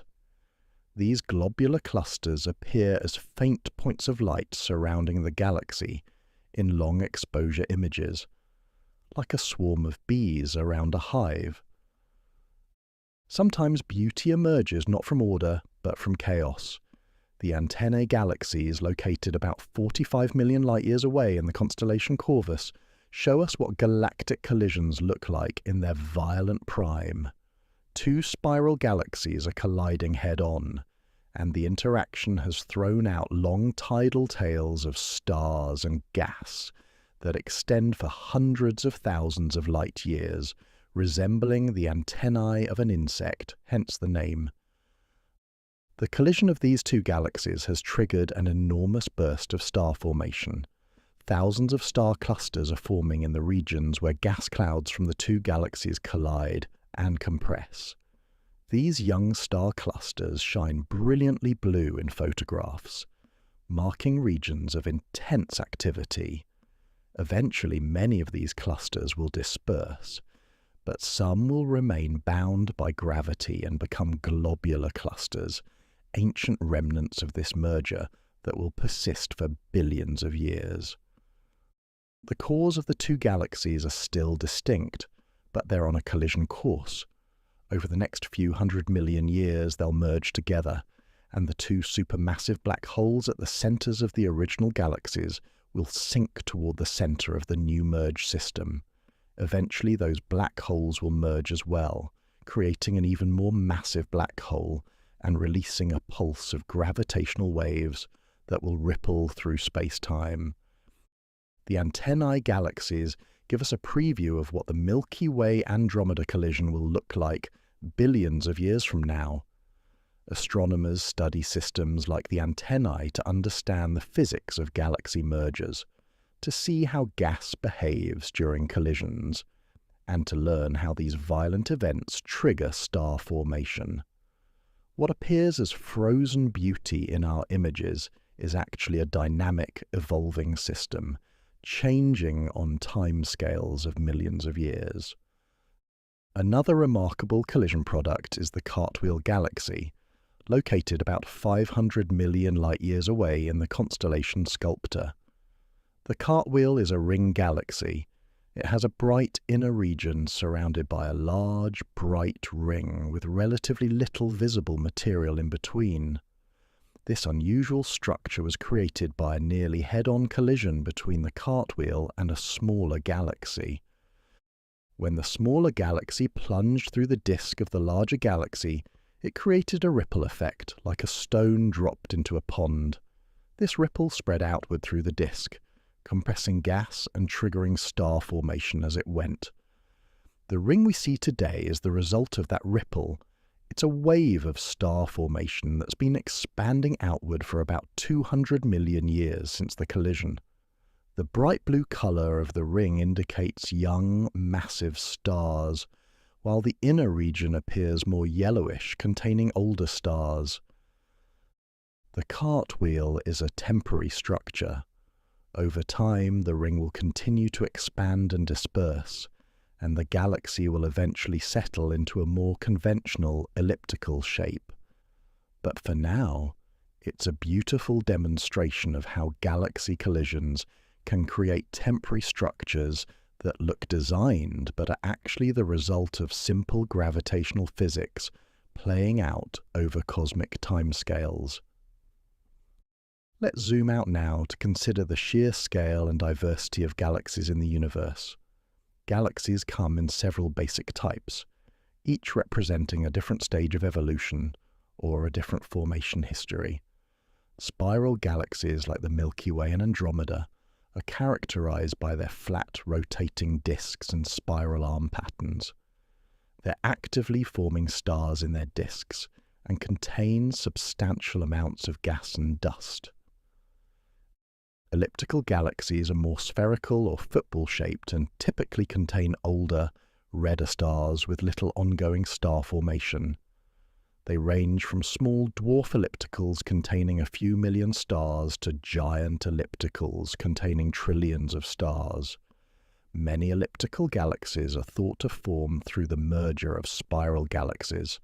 When spirals collide, their ordered structure is destroyed, and the result is a smooth elliptical distribution of stars. Irregular galaxies lack a defined structure. They're often small and contain substantial amounts of gas and dust, making them sites of active star formation. The Large and Small Magellanic Clouds, two small galaxies visible from the southern hemisphere and gravitationally associated with the Milky Way, are examples of irregular galaxies. They appear as cloudy patches in the southern night sky and have been known to observers in the southern hemisphere since ancient times. Beyond these basic types, there are peculiar galaxies, systems that don't fit neatly into standard categories, often because they're undergoing interactions or mergers. The peculiar galaxies are frequently the most visually interesting, their distorted shapes telling stories of gravitational encounters and cosmic violence. Galaxies also vary enormously in size. Dwarf galaxies might contain only a few million stars and measure just a few thousand light-years across. Giant elliptical galaxies can contain trillions of stars and span hundreds of thousands of light-years. The range in mass is even more extreme, from dwarf galaxies, with masses equivalent to a few million suns, to giant ellipticals with masses exceeding 1 trillion solar masses. Yet regardless of their size or type, all galaxies appear to harbour supermassive black holes at their centres. These black holes range from about 1 million solar masses in smaller galaxies to tens of billions of solar masses in the largest galaxies. The mass of the central black hole appears to be related to the mass of the galaxy's central bulge, suggesting a deep connection between galaxy and black hole evolution and black hole growth. When we look at galaxies, we're seeing snapshots of cosmic evolution. A galaxy's appearance tells us about its history, whether it formed in isolation or through mergers, whether it's actively forming stars or has exhausted its gas supply, whether it's interacting with neighbours or lives in relative isolation. Each galaxy is unique, yet they all follow the same physical laws, shaped by gravity, rotation, star formation, and the mysterious influence of dark matter that provides the invisible scaffolding around which galaxies form. Our understanding of galaxies has grown enormously over the past century. 100 years ago, we didn't even know that other galaxies existed. The nebulae visible in telescopes were thought to be clouds within our own Milky Way. Edwin Hubble's observations in the 1920s proved that these nebulae were actually separate galaxies, vastly expanding our conception of the universe. Since then, we've discovered billions of galaxies, each one a cosmos containing billions of stars, each star potentially hosting planets, each galaxy representing a vast domain where the universe's story unfolds. The beauty of galaxies lies partly in their diversity: spiral arms and elliptical spheres, grand designs and chaotic irregulars, isolated islands and interacting pairs. But it also lies in what they represent: the natural organization of matter on the largest scales, the accumulation of billions of stellar lives into single gravitationally bound systems, the cosmic cities where stars are born, live and die. When you look at a photograph of a distant galaxy, you're seeing light that has traveled across millions or even billions of light years of space. You're looking back in time, seeing that galaxy as it appeared millions of years ago. The stars that make up that fuzzy glow have their own planets, their own stories. Perhaps some of those stars have died since the light we see left them. Perhaps new stars have been born. We see galaxies frozen in time by the finite speed of light, each one a historical record, a message from the distant past. From these island universes, these cosmic cities containing billions of stars, we turn our attention now to the stars themselves. Galaxies are made of stars, but stars too have their own beauty. Different colours, different sizes, different life stories. Let's journey now into the realm of stellar beauty to appreciate these luminous points of light that fill our galaxy and every galaxy, these nuclear furnaces that have illuminated the cosmos for billions of years. Stars are not all the same. This simple fact, which seems obvious once stated, represents a profound truth about the universe. When ancient peoples looked at the night sky, they saw points of light that appeared similar, some brighter, some dimmer, but all seeming to be the same kind of object. It wasn't until we developed spectroscopy and began to analyze starlight in detail that we understood just how diverse stars really are. They come in different colors, different sizes, different temperatures, different ages. Each star tells its own story through the light it emits, and each one follows its own path through a cosmic life cycle that spans millions or billions of years. The most obvious difference between stars is their color, though you need to look carefully to see it. To the casual observer, most stars appear white or perhaps slightly yellowish, but if you take the time to really look, especially at the brightest stars, you'll notice that some have distinct colors. Betelgeuse in Orion shines with a reddish tint. Rigel, also in Orion, appears blue-white. Arcturus in Boötes glows orange. These colors aren't accidental or illusory. They're telling us something fundamental about each star's temperature. The relationship between color and temperature is counterintuitive to our everyday experience. On Earth, we associate red with heat, red-hot metal, red flames. But in astronomy, red stars are actually the coolest, while blue stars are the hottest. This reversal comes from the physics of thermal radiation. An object's temperature determines the wavelength of light it emits most strongly.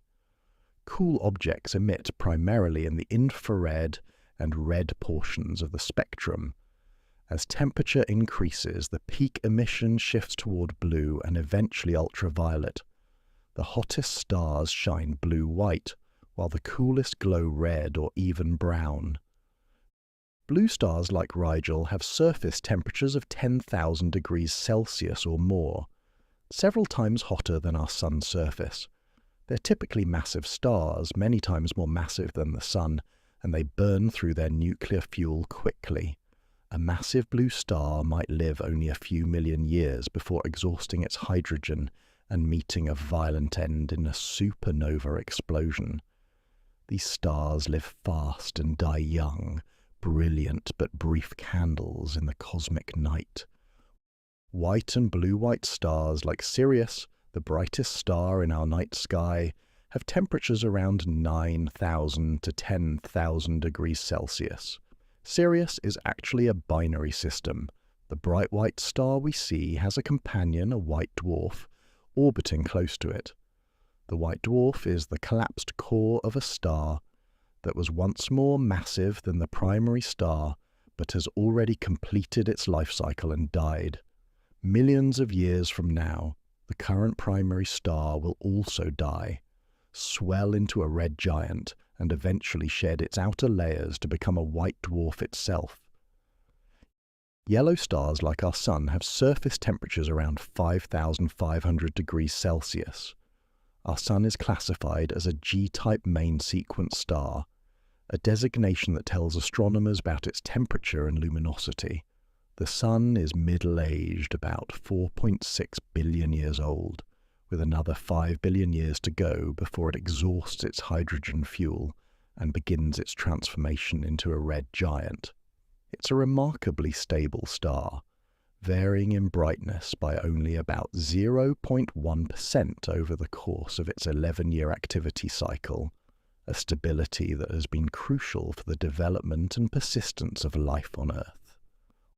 Orange stars like Arcturus have surface temperatures around 4,000 to 5,000 degrees Celsius. Arcturus is a giant star, much larger and more luminous than the Sun despite being cooler. It represents what our Sun will eventually become in about 5 billion years, when it exhausts its core hydrogen and swells into a red giant. Arcturus is about 25 times larger than the Sun, and more than 100 times more luminous, glowing orange-red in the night sky. Red stars come in two varieties. Red dwarfs are small, cool main-sequence stars with masses less than half that of the Sun. They're the most common type of star in the galaxy, but they're so dim that none are visible to the naked eye. Red dwarfs burn their hydrogen fuel so slowly that they can last for trillions of years, longer than the current age of the universe. Stars like Proxima Centauri, the closest star to our Sun, are red dwarfs. They'll still be shining long after our Sun has died. The other type of red star is the red giant or red supergiant. Stars like Betelgeuse that have exhausted their core hydrogen and swollen to enormous sizes. Betelgeuse is a red supergiant in the constellation Orion, easily visible as the reddish star marking Orion's shoulder. It's one of the largest stars visible to the naked eye. If you placed Betelgeuse at the centre of our solar system, its surface would extend past the orbit of Mars, engulfing Mercury, Venus, Earth and Mars entirely. Betelgeuse is also one of the most interesting stars in the sky because it's nearing the end of its life. At some point in the next 100,000 years, possibly tomorrow, possibly in the distant future, Betelgeuse will explode as a supernova. When it does, it will briefly become one of the brightest objects in the sky, visible even in daylight, perhaps rivaling the Moon in brightness. The explosion has likely already happened, but Betelgeuse is about 640 light-years away, so the light from the supernova hasn't reached us yet. We're watching a star in its final years, knowing that it's already dead, but that the news hasn't arrived. The visible reddish colour of Betelgeuse is noticeable even without a telescope. If you look at Orion on a winter night, you can see the colour contrast between red Betelgeuse and blue-white Rigel at Orion's other shoulder. This colour difference reflects their vastly different temperatures and stages of evolution. Betelgeuse cool and dying, Rigel hot and in its prime. Stars don't just differ in colour and temperature, they also vary enormously in size. The smallest stars, red dwarfs, can be only slightly larger than Jupiter.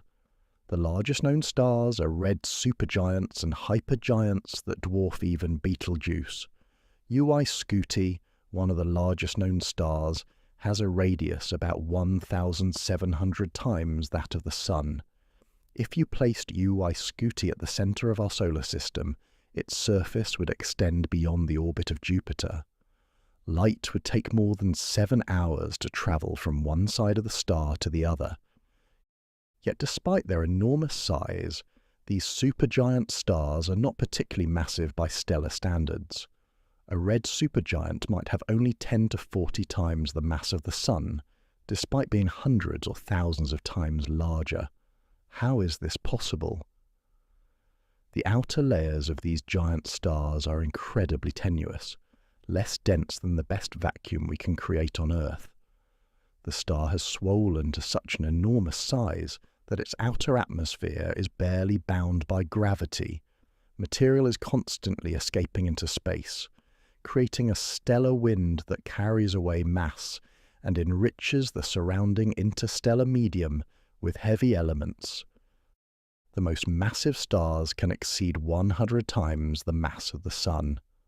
R13601, located in the Tarantula Nebula in the Large Magellanic Cloud, is one of the most massive and luminous stars known, with a mass estimated at about 250 solar masses and a luminosity nearly 9 million times that of the Sun. Such massive stars are incredibly rare and incredibly short-lived. They burn through their nuclear fuel in just a few million years before exploding as supernovae. Let's turn our attention now to one of the most beautiful types of celestial objects, star clusters. These are groups of stars that form together from the same cloud of gas and dust and remain bound together by their mutual gravity. There are two main types of star clusters, open clusters and globular clusters, and each type has its own distinctive beauty. Open clusters, also called galactic clusters, contain anywhere from a few dozen to a few thousand stars and are found at the disk of our galaxy. The most famous open cluster is the Pleiades, also known as the Seven Sisters, visible to the naked eye in the constellation Taurus. To the unaided eye, the Pleiades appears as a small group of 6 or 7 stars clustered together. Through binoculars or a small telescope, dozens more stars become visible, and you can see that the cluster is surrounded by faint blue nebulosity, light from the hot blue stars in the cluster reflecting off dust clouds in the vicinity. The Pleiades is a young cluster, only about 100 million years old. Its stars are hot, blue, and actively fusing hydrogen in their cores. These stars haven't yet had time to drift apart, so they remain relatively close together in space. Over hundreds of millions of years, gravitational interactions with other stars and the general tidal effects from the galaxy will gradually disperse the cluster, and its stars will spread out across a larger region of the Milky Way. The beauty of the Pleiades is accessible. You can see it with your naked eye on any clear night when Taurus is above the horizon. Ancient peoples around the world knew the Pleiades and incorporated it into their mythology. The Japanese name for the cluster, Subaru, has been adopted by the automobile company, which uses a logo showing 6 stars to represent the cluster. In Greek mythology, the Pleiades were 7 sisters, daughters of Atlas, who were transformed into stars. Nearly every human culture that looked up at the sky noticed this compact group of stars and created stories to explain its presence. Another beautiful open cluster is the Hyades, also in Taurus, which forms a V-shape of stars representing the bull's face. The Hyades is closer to us than the Pleiades, only about 150 light-years away, making it one of the nearest star clusters to Earth. The Hyades is older than the Pleiades, about 625 million years old, and its stars are cooler and more yellow than the hot blue stars of the Pleiades. The cluster is gradually dispersing, its stars slowly drifting apart as they orbit the galaxy. Globular clusters are dramatically different from open clusters. These are ancient spherical collections of stars containing anywhere from tens of thousands to millions of stars packed into a region only about 100 light-years across. Globular clusters orbit in the halo of our galaxy, far above and below the galactic disk, following elongated elliptical orbits that take them from the outer reaches of the Milky Way down through the disk and back out again. The stars in globular clusters are among the oldest in the galaxy, typically 10 to 13 billion years old, almost as old as the universe itself. They contain no young blue stars and little gas or dust.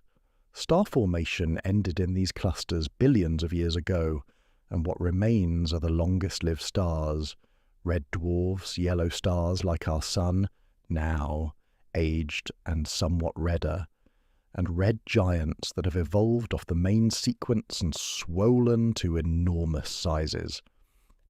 M13, the Hercules globular cluster, is the brightest globular cluster visible from northern latitudes. Through a small telescope, it appears as a fuzzy ball of light. Through larger telescopes, individual stars become visible around the edges, and the cluster resolves into a spectacular sight. Thousands of stars packed together so densely that the center appears as a nearly solid glow of light. If you lived on a planet orbiting a star in the core of a globular cluster, your night sky would contain thousands of stars brighter than Sirius, the brightest star in our sky. There would be no true darkness. The combined light of all those nearby stars would illuminate the night like perpetual twilight. Omega Centauri is the largest globular cluster associated with our galaxy, containing about 10 million stars. It's visible to the naked eye from the southern hemisphere as a faint, fuzzy star. Through a telescope, it's a breathtaking sight, a huge ball of stars so densely packed that the center appears almost solid. Recent studies suggest that Omega Centauri might actually be the remnant core of a dwarf galaxy that was torn apart and absorbed by the Milky Way billions of years ago. When stars die, they can create beauty even in death. Supernova remnants, the expanding shells of gas ejected when massive stars explode, create some of the most intricate and colourful structures in the galaxy.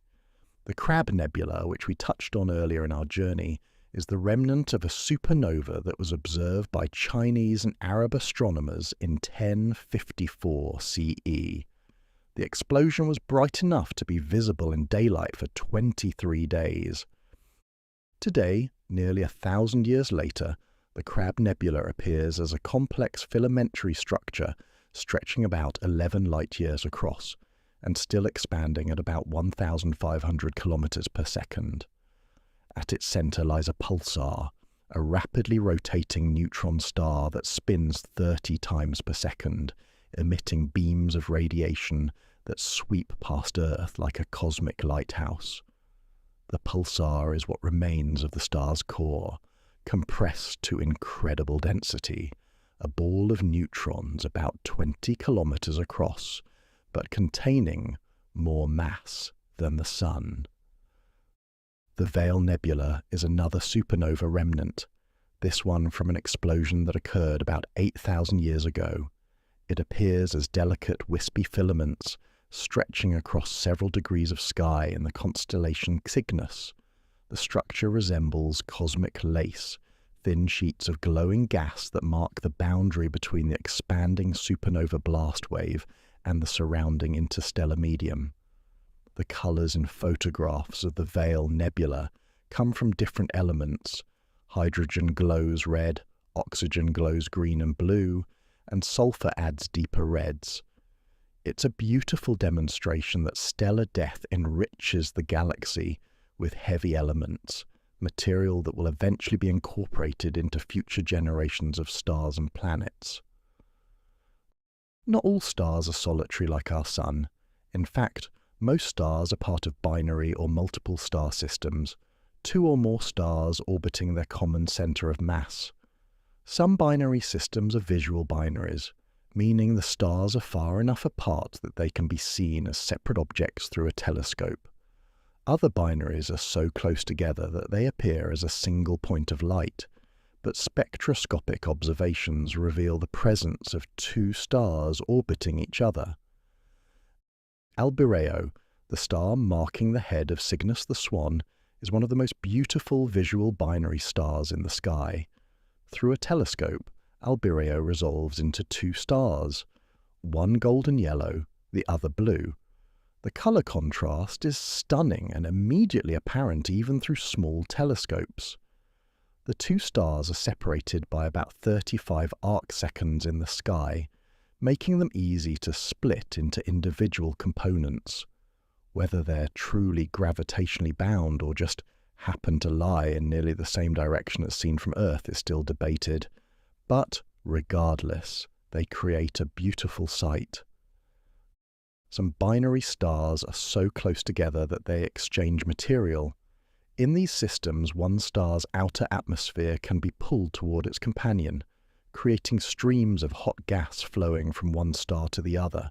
If one star is a white dwarf, this transferred material can accumulate on its surface and eventually ignite in a thermonuclear explosion called a nova. Unlike supernova, which destroy the star, novae are surface explosions that leave the underlying white dwarf intact. The star brightens dramatically, then fades back to its original brightness over weeks or months, and the process can repeat over time. Stars also create beauty through their predictable behavior. Cepheid variable stars pulse regularly, expanding and contracting in cycles that last days or weeks.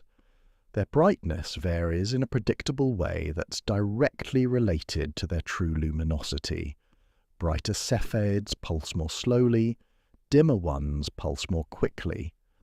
This relationship, discovered by Henrietta Leavitt in the early 20th century, allows astronomers to use cepheids as standard candles to measure distances to galaxies. The beauty of cepheids lies not just in their pulsations, but in how they've helped us understand the scale of the universe.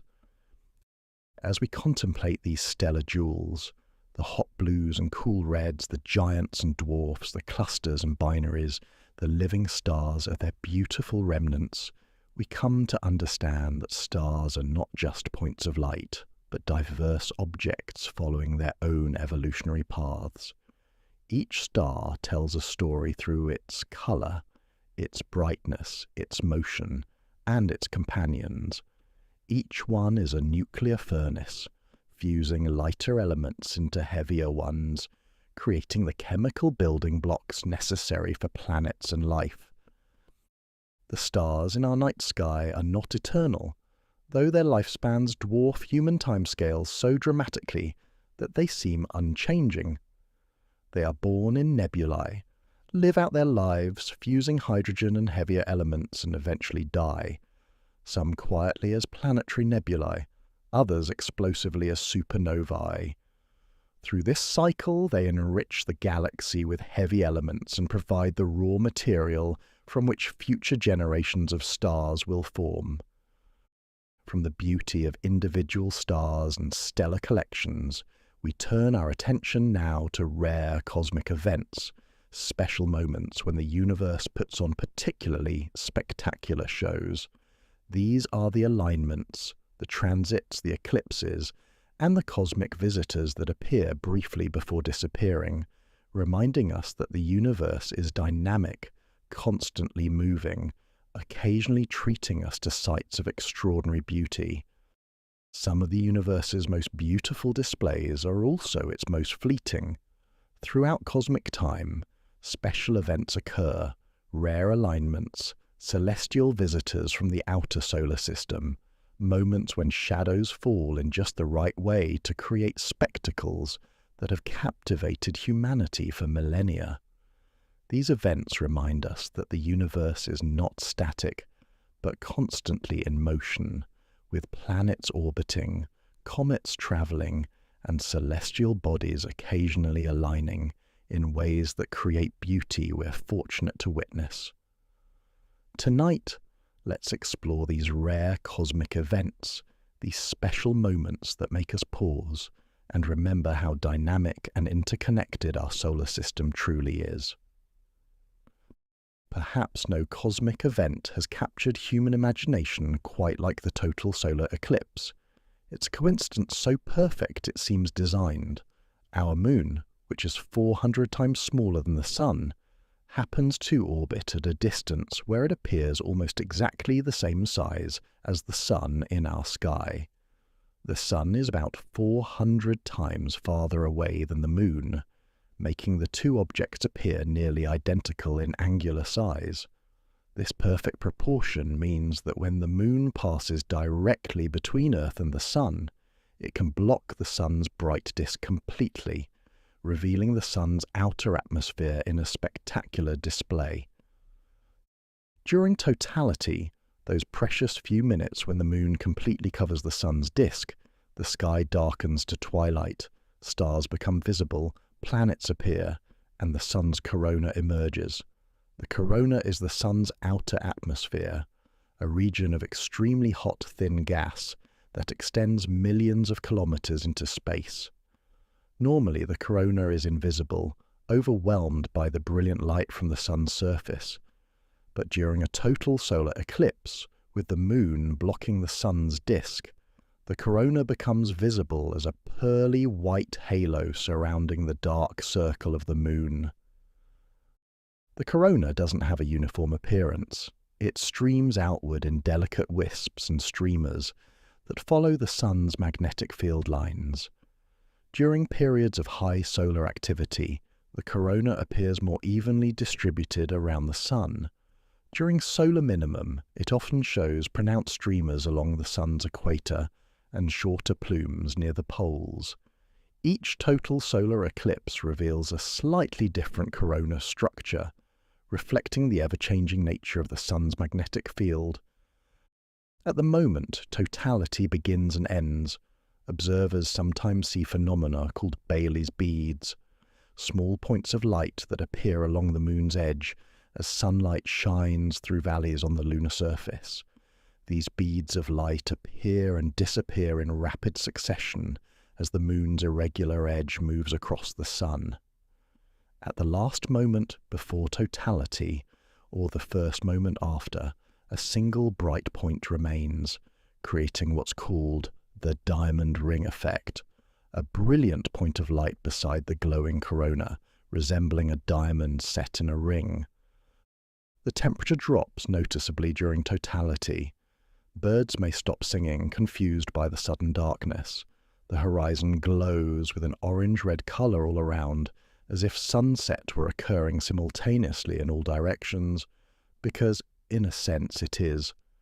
The Moon's shadow on Earth is relatively small, typically about 100 to 200 kilometers wide, and outside that shadow the Sun is still visible, creating the appearance of sunset along the entire horizon. Ancient peoples who witnessed total solar eclipses without understanding their cause often interpreted them as supernatural events. The sudden disappearance of the Sun must have been terrifying. Would it return, or was this the end of the world? Many cultures developed rituals to bring the Sun back, and when it inevitably returned after totality, the rituals were deemed successful. Chinese astronomers recorded solar eclipses as far back as 2000 BCE. Ancient Mesopotamian astronomers learned to predict eclipses using the Saros cycle, a period of approximately 18 years after which eclipses repeat in a similar pattern. Total solar eclipses are not rare in absolute terms.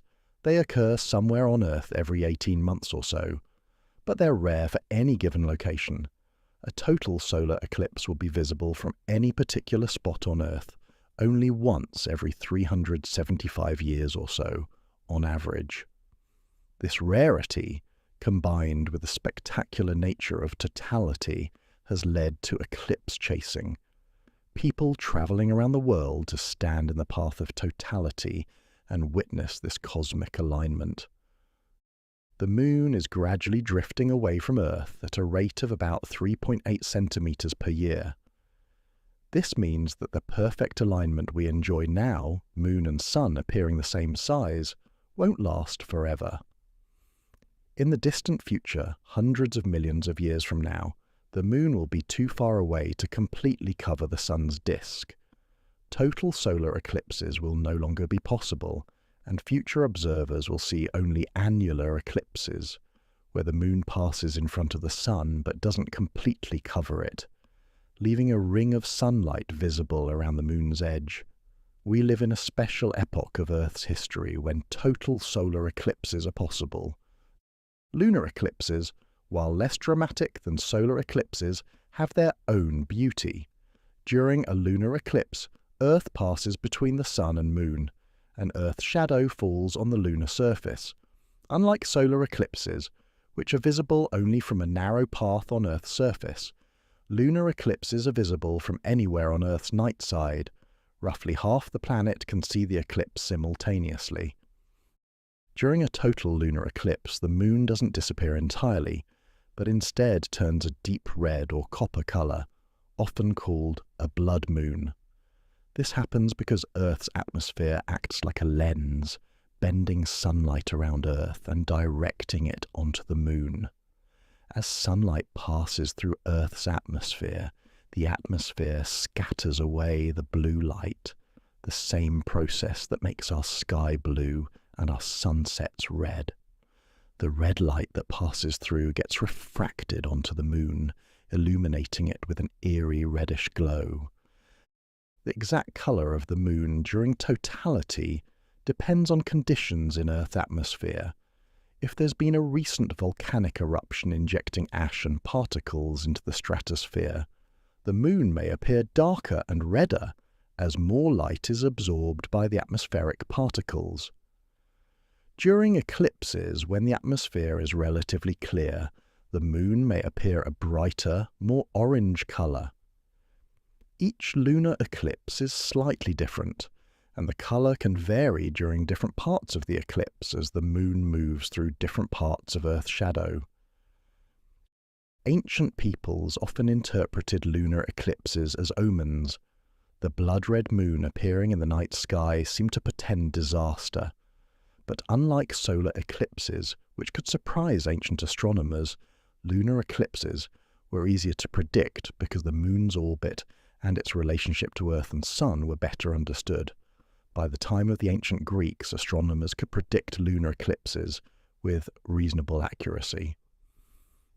Let's turn our attention now to visitors from the outer darkness. Comets, those icy wanderers that occasionally grace our inner solar system with their presence. Comets spend most of their existence in the frigid outer reaches of the solar system, in regions called the Kuiper Belt and the Oort cloud, far beyond the orbit of Neptune. When gravitational perturbations knock a comet onto a path toward the inner solar system, it begins a journey that can take thousands or even millions of years. As a comet approaches the Sun, solar heat begins to vaporize the ices in the comet's nucleus: water ice, carbon dioxide ice, methane ice, and other frozen volatiles. These gases escape into space, carrying dust particles with them, creating a glowing cloud around the nucleus called the coma. The coma can grow to enormous size, sometimes larger than Jupiter, though it's incredibly thin, more tenuous than any vacuum we can create on Earth. Solar radiation and the solar wind, the stream of charged particles flowing constantly from the Sun, push the gas and dust away from the comet, creating the comet's tail. Comets actually develop two distinct tails. A dust tail, which is slightly curved and appears yellowish because it's sunlight reflecting off dust particles, and an ion tail, which is straight and appears bluish because it's made of ionized gas molecules that glow as they interact with solar radiation. The tails always point away from the Sun, regardless of which direction the comet is moving. As a comet approaches the inner solar system, its tail streams behind it. But after the comet rounds the Sun and begins heading back out, the tail leads the way, still pointing away from the Sun. Ancient observers noticed this and found it puzzling. How could the tail change direction? Comet Hale-Bopp, which graced our skies in 1996 and 1997, was one of the brightest comets in decades. It was visible to the naked eye for an unprecedented 18 months, far longer than most comets remain visible. Hale-Bopp's twin tails, the blue ion tail and the white dust tail, were clearly visible even from light-polluted cities.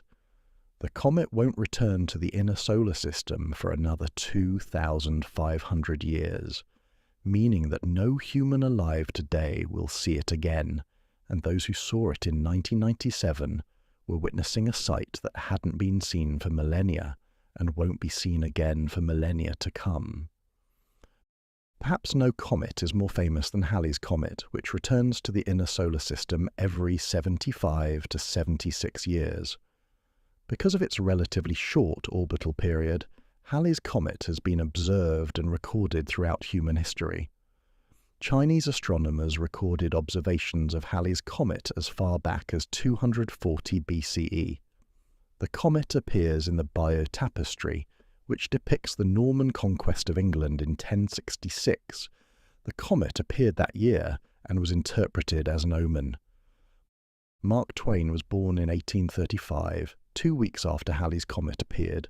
He predicted that he would die when the comet returned, saying, "I came in with Halley's Comet in 1835. It is coming again next year, and I expect to go out with it." He died on April 21st, 1910, one day after the comet reached perihelion, its closest approach to the Sun. Halley's Comet last appeared in 1986, and it will return in 2061. Those who were young in 1986 may live to see it twice, while children born after 1986 will have their first opportunity to see this famous comet when it returns. Each appearance of Halley's Comet connects us to all the humans throughout history who have looked up and seen the same celestial visitor. Meteor showers provide another form of cosmic beauty, though of a different kind. When Earth passes through the debris trail left behind by a comet, tiny particles, most no larger than grains of sand, enter Earth's atmosphere at high speed, typically 40 to 70 kilometers per second. The friction with the atmosphere heats these particles to thousands of degrees, causing them to vaporize and create brief streaks of light across the sky, shooting stars. The Perseids, which peak in mid-August each year, are one of the most popular meteor showers because they occur during warm summer nights in the Northern Hemisphere. During peak activity, observers under dark skies can see up to 100 meteors per hour. The meteors appear to radiate from a point in the constellation Perseus, which gives the shower its name, though the meteors can appear anywhere in the sky. The radiant point is an effect of perspective. The meteor particles are actually travelling on parallel paths, but perspective makes them appear to diverge from a single point, like railroad tracks appearing to converge in the distance. The Perseid meteors are debris from comet Swift-Tuttle, which orbits the Sun every 133 years. Each time the comet passes through the inner solar system, it leaves behind a trail of particles. Earth crosses this debris trail every August, creating the annual Perseid meteor shower. The particles we see burning up as meteors in 2025 were likely shed by the comet hundreds or even thousands of years ago. The Leonids, peaking in November, are another notable meteor shower. Every 33 years, when Earth passes through a particularly dense part of the debris trail left by Comet Tempel-Tuttle, the Leonids can produce meteor storms, events where thousands of meteors per hour may be visible. The Great Leonid Storm of 1833 produced an estimated 100,000 meteors per hour at its peak, with meteors falling like snowflakes. Observers describe the sky as being filled with streaks of light. The event inspired both awe and terror, with some interpreting it as a sign of the apocalypse. The next Leonid storm is expected around 2034, when Earth passes through the densest part of the debris trail. Whether it will match the intensity of past storms remains to be seen, but astronomers will be watching carefully, and observers around the world will have their eyes on the sky. The Geminids, peaking in December, are unusual because they are associated not with a comet, but with an asteroid, 3,200 Phaethon. This asteroid may be an extinct comet that has lost all its volatile materials, leaving only a rocky core. The Geminid meteors are often bright and colourful, making them especially beautiful. They occur during cold December nights in the Northern Hemisphere, requiring dedicated observers to brave the cold to watch the show. Planetary alignments, though not as visually spectacular as eclipses or bright comets, have their own geometric beauty. When multiple planets appear close together in the sky, it creates a striking visual grouping that even casual observers notice. These alignments occur because all the planets orbit the Sun in roughly the same plane, so from Earth's perspective, they all appear to move along the same path through the sky, the ecliptic. The Great Conjunction of Jupiter and Saturn, which occurs every 20 years, is particularly notable because these are the two largest planets in our solar system. In December 2020, Jupiter and Saturn appeared closer together in the sky than they had been in nearly 400 years, separated by only 0.1 degrees, about 1/5 the width of the full moon. To the naked eye, they appeared as a single bright star, though binoculars or small telescopes easily revealed both planets and even Jupiter's moons. Some have speculated that the Star of Bethlehem, mentioned in the biblical nativity story, might have been a great conjunction of Jupiter and Saturn, or perhaps a conjunction involving Venus and Jupiter. While we can't know for certain what astronomical event, if any, inspired the Star of Bethlehem story, it's true that conjunctions of bright planets create striking celestial displays that would have been noticed and considered significant by ancient astronomers and astrologers. Transits, when an inner planet passes directly between Earth and the Sun, appearing as a small dark dot crossing the Sun's face, are rare events that have historically been scientifically important. Transits of Mercury occur about 13 times per century, but transits of Venus are much rarer, occurring in pairs separated by 8 years, with more than a century between pairs. The last pair of Venus transits occurred in 2004 and 2012. The next transit of Venus won't occur until 2117, meaning that no one alive today will see another Venus transit. Those who observed the 2012 transit witnessed something that won't be seen again for more than a century: a tiny black dot, Venus, slowly crawling across the face of the Sun over several hours. Historically, transits of Venus were crucial for determining the scale of the solar system. By observing a transit from multiple locations on Earth and measuring the slight differences in Venus's path across the Sun, astronomers could use geometry to calculate the distance to Venus and thus determine the astronomical unit, the Earth-Sun distance, which serves as the fundamental unit of measurement for solar system distances. These rare events, eclipses that perfectly align, comets that visit once in a lifetime, meteor storms that light up the sky, planetary conjunctions that create celestial landmarks, and transits that won't repeat for over a century, remind us that we live in a dynamic universe.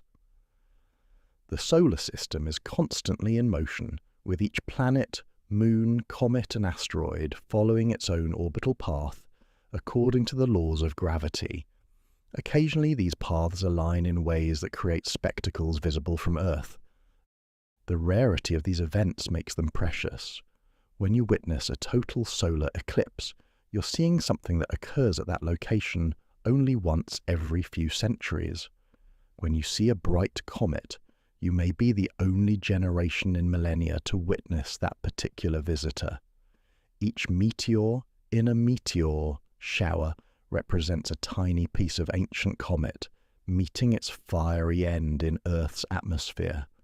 Each event is a reminder that the universe is not a static backdrop, but a dynamic, ever-changing stage where cosmic dances unfold over timescales from seconds to millennia. From these fleeting events that occur within our solar system, we journey now to the deep reaches of space, to phenomena that exist on scales far grander than planetary orbits and cometary visits. We turn our attention to deep space spectacles, cosmic phenomena that challenge our understanding and reveal the universe's beauty on its largest and most mysterious scales. Beyond the familiar sights of our solar system, beyond the galaxies we've explored, the universe holds phenomena that exist on scales and in forms that challenge our understanding of reality itself. These are the deep space spectacles, cosmic structures and events that reveal the universe's most extreme physics, its most beautiful patterns, and its deepest mysteries. Tonight, as we approach the end of our journey through cosmic beauty, let's venture into these distant realms where gravity bends light, where matter and energy dance in ways that seem impossible, and where the universe reveals itself to be even stranger and more beautiful than we ever imagined. Let's begin with one of the most visually stunning predictions of Einstein's general theory of relativity, gravitational lensing. Einstein showed that gravity isn't just a force, but a curvature of space-time itself. Massive objects bend the fabric of space and time around them, and light, travelling through this curved space-time, follows the curves. When a massive object like a galaxy or galaxy cluster lies between us and a more distant object, the massive object's gravity can bend the light from the distant object, creating distorted, magnified, or multiple images. When the alignment is nearly perfect, when a massive galaxy cluster sits almost directly between Earth and a distant background galaxy, something remarkable can occur. The light from the background galaxy gets bent around the cluster in all directions, creating a nearly perfect ring of light. These are called Einstein rings, and they represent the universe performing an elegant geometric demonstration of general relativity. Einstein rings are relatively rare because they require such precise alignment, but when they occur, they're breathtaking. The ring appears as a circle of light surrounding the foreground galaxy or cluster, like a cosmic halo. The ring is actually the smeared, stretched image of the distant galaxy, wrapped around the lensing object by the warping of space-time. We're seeing one galaxy wrapped around another, a direct visual demonstration that space itself can be bent. More commonly, gravitational lensing creates arcs and multiple images. When you look at images of massive galaxy clusters from the Hubble Space Telescope or the James Webb Space Telescope, you often see curved, arc-shaped features scattered throughout the field. These are distant galaxies whose light has been bent and stretched by the cluster's gravity. Some background galaxies appear multiple times in the same image, their light taking different paths around the cluster to reach Earth. Gravitational lensing isn't just beautiful, it's also incredibly useful. The massive galaxy clusters act as natural telescopes, magnifying distant galaxies that would otherwise be too faint to observe. Astronomers can study galaxies from the early universe by looking through these cosmic magnifying glasses. The lensing also allows astronomers to map the distribution of dark matter in galaxy clusters, since the amount and pattern of lensing reveals where mass is concentrated, even if that mass is invisible. The horseshoe Einstein ring, discovered in 1988, is one of the most spectacular examples of gravitational lensing. A distant galaxy at a redshift indicating it formed when the universe was only about 2 billion years old appears as an almost complete ring around a foreground galaxy. The ring isn't quite perfect, it's broken in one place, but it stretches most of the way around, creating a cosmic horseshoe. The image captures light that has travelled more than 11 billion years to reach us, bent by gravity into this elegant arc. Let's journey now to the brightest objects in the universe, quasars. The name is short for quasi-stellar radio source, because when quasars were first discovered in the 1960s, they appeared star-like in optical telescopes but emitted powerful radio waves. As astronomers studied them further, they realized that quasars weren't stars at all, but something far more exotic. Supermassive black holes actively feeding on enormous amounts of matter. At the center of most large galaxies lies a supermassive black hole, typically dormant or feeding only slowly. But quasars are supermassive black holes in their most active state, consuming matter at prodigious rates. Material falling toward the black hole forms an accretion disk, a swirling disk of gas and dust that heats up through friction to temperatures of millions of degrees. This superheated material shines brilliantly across the electromagnetic spectrum, from radio waves to X-rays. A single quasar can outshine an entire galaxy containing hundreds of billions of stars. The power output is staggering. Some quasars radiate more than 1 trillion times the luminosity of our Sun.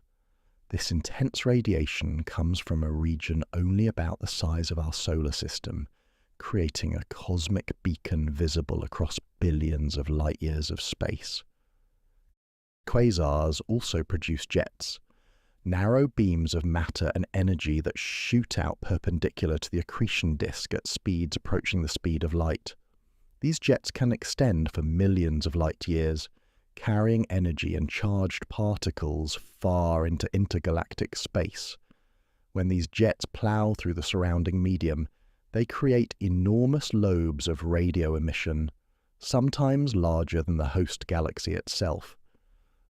The most distant quasars we observe existed when the universe was less than 1 billion years old, showing us what the early universe looked like when the first supermassive black holes were forming and actively feeding.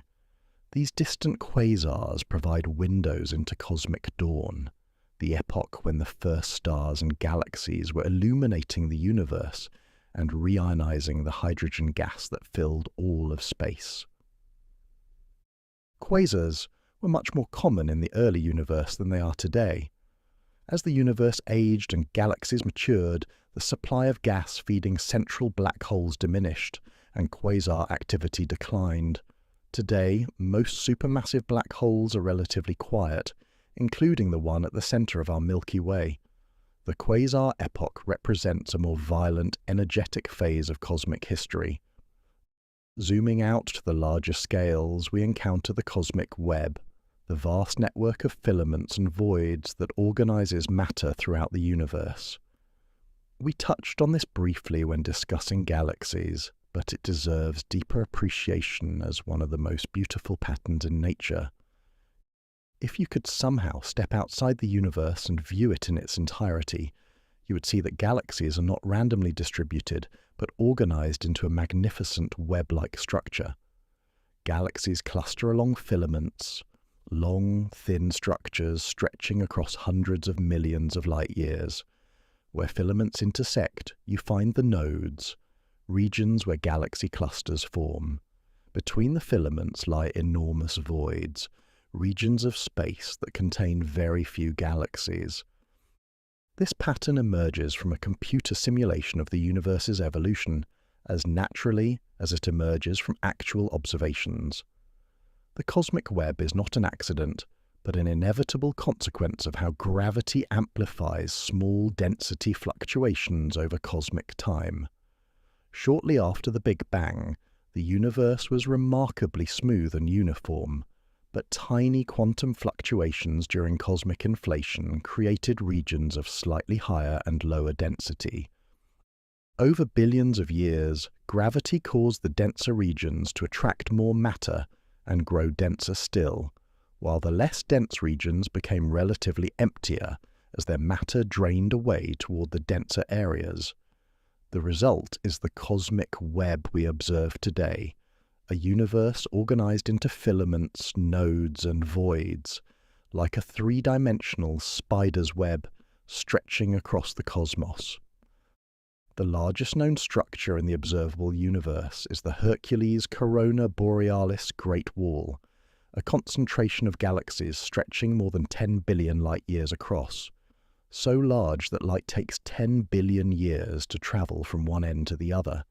This is the same time span as 2/3 of the age of the universe itself. Structures this large challenge our understanding of cosmic evolution, as it's difficult to explain how such enormous structures could have formed in the time available since the Big Bang. The cosmic web is visible not just in the distribution of galaxies, but also in the distribution of intergalactic gas.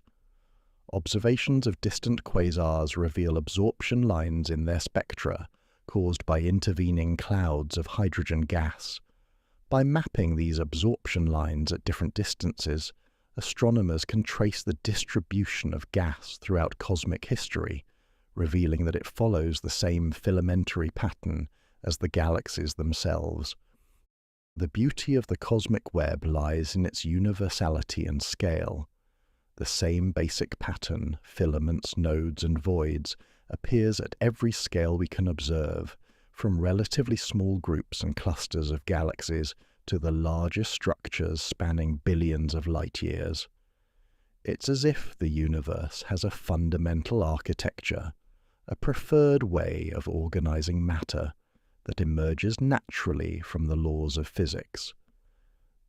Dark nebulae, which we touched on when discussing the Horsehead Nebula, represent another kind of deep space beauty, beauty found in darkness rather than light. These dense clouds of dust and gas are so thick they block the light from stars and galaxies behind them, creating silhouettes against brighter backgrounds. Barnard 68 is perhaps the most perfect example of a dark nebula, a small isolated cloud that appears as an almost perfectly circular black spot against the star-rich background of the Milky Way. It's located only about 500 light-years from Earth and measures about half a light-year across. Through visible light telescopes, Barnard 68 appears completely opaque, blocking all light from the stars behind it. But infrared telescopes, which can peer through the dust, reveal stars within and behind the cloud, showing that the darkness is not emptiness but obscuration. Dark nebulae are stellar nurseries. Within their cold, dark interiors, protected from the disruptive radiation of nearby stars, molecular clouds can collapse under their own gravity to form new stars. The darkness that makes these nebulae beautiful in silhouette is the same darkness that allows star formation to proceed.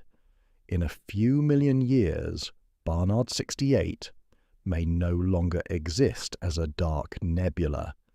It may have collapsed to form a small cluster of stars, or it may have been dispersed by stellar winds and radiation from newly formed stars.